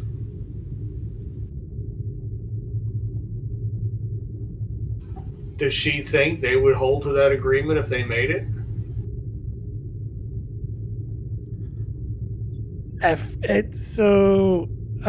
I'll give this to you. The way she's been talking is like, yeah, they'll probably agree to it for a while, but it always comes at a cost. And the cost they may be fine for a while, but down the road, they'll probably try to alter the agreement for some other reason, and it might end up repeating the cycle down the road.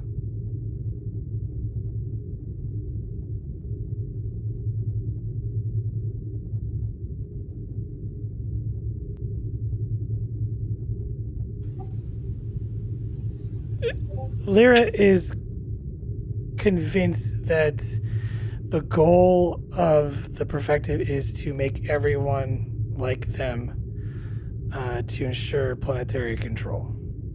And one way or another, like it's a matter of time. She believes it's just a matter of time before that will happen in its entirety, one way or another. So that means casting them aside for a short while slowly convincing them to try to come it through certain political actions or propaganda, but eventually, it would just be delaying the time and not really reassuring that how they exist now will continue, or how they want to exist will continue. Wait a minute. You said I figured that the reclamation of their planet is a political issue to keep the populace happy. Yes.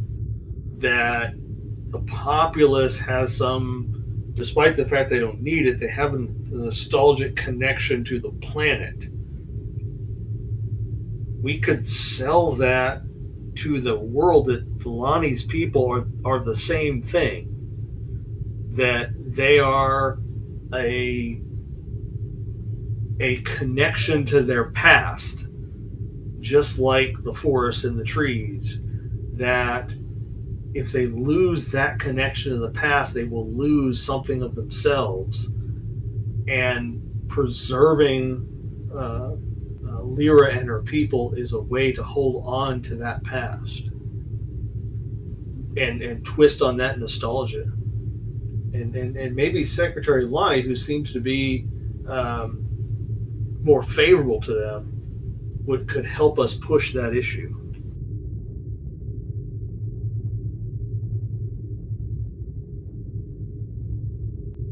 I'm gonna break this down to a roll if that's the path you want to go. Yeah, that's the best I got. So this will be an opposed roll against Vorix.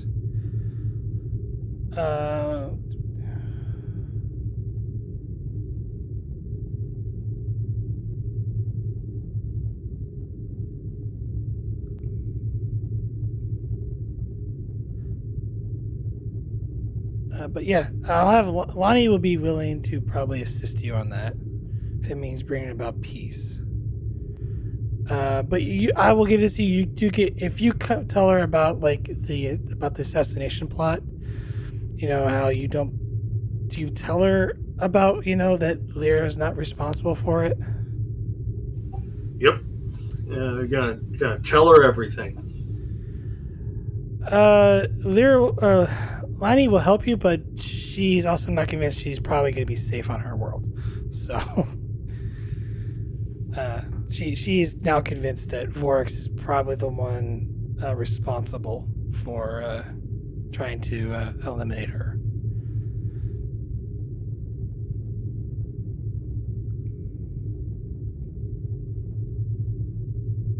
So whether that changes how you wish to proceed is up to you.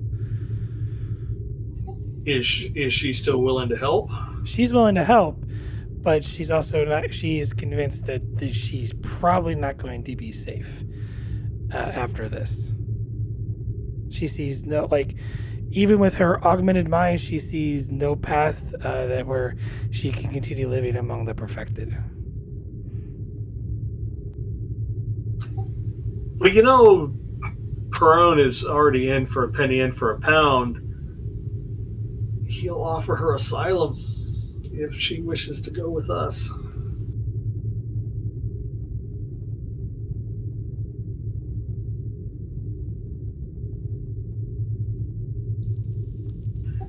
We can find her a job helping us negotiate the dilithium trade agreement.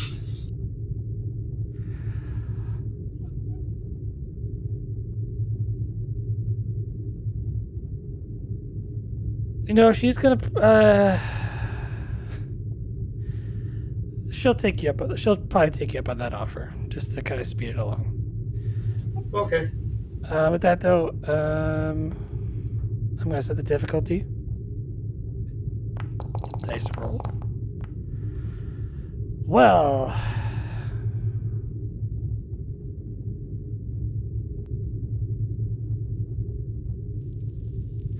he does get a reroll. Surprise! I actually gave him a talent for that or something for that. Holy shit! Your difficulty is set to 4. Okay. Well, it's a good thing I got that determination back on the veteran roll thing, because I'm going to spend it now. Okay. On what value?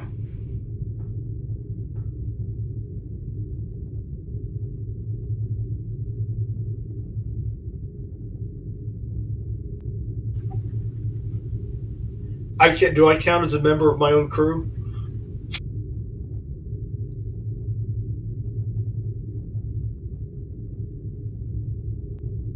This would probably be a mission directive if you can't find a value. Yeah, it maybe the gain strength and purpose through unity thing. Maybe this time that'll work.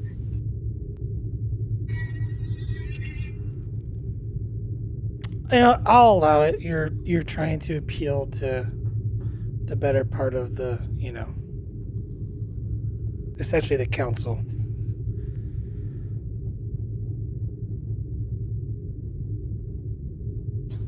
Negotiation is a focus. More like persuasion. I'll take inspiration because you're trying to inspire them to be better.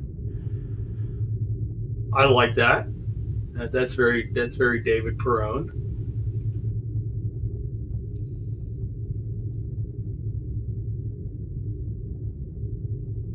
All right, take 2 threat and a momentum for 2 extra dice.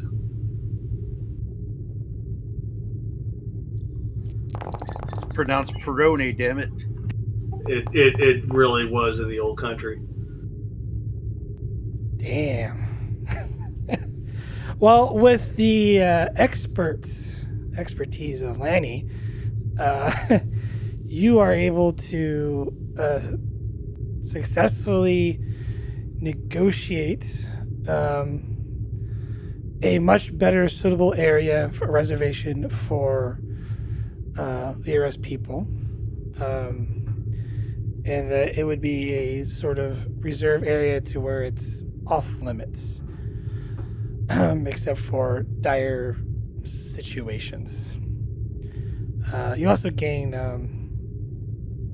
3 momentum off that roll if you wish to add any lasting traits to it. I do actually. I'd like to spend 2 that I left the door open for trade agreement between the Federation and Havia for that dilithium.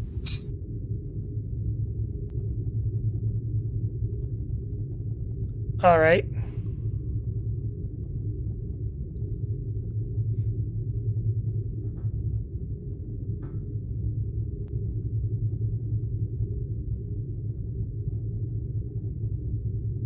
And I guess I have at least a semi-permanent guest on my ship, huh?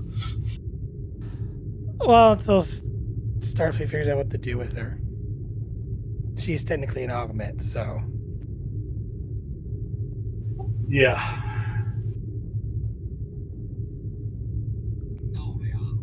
But she has rights, damn it. Hey, that was a good episode of Strange New Worlds. I've never seen it. Yeah, it's also a take on some other stuff. But with that, I think we can bring Under the Perfect Sky to a close.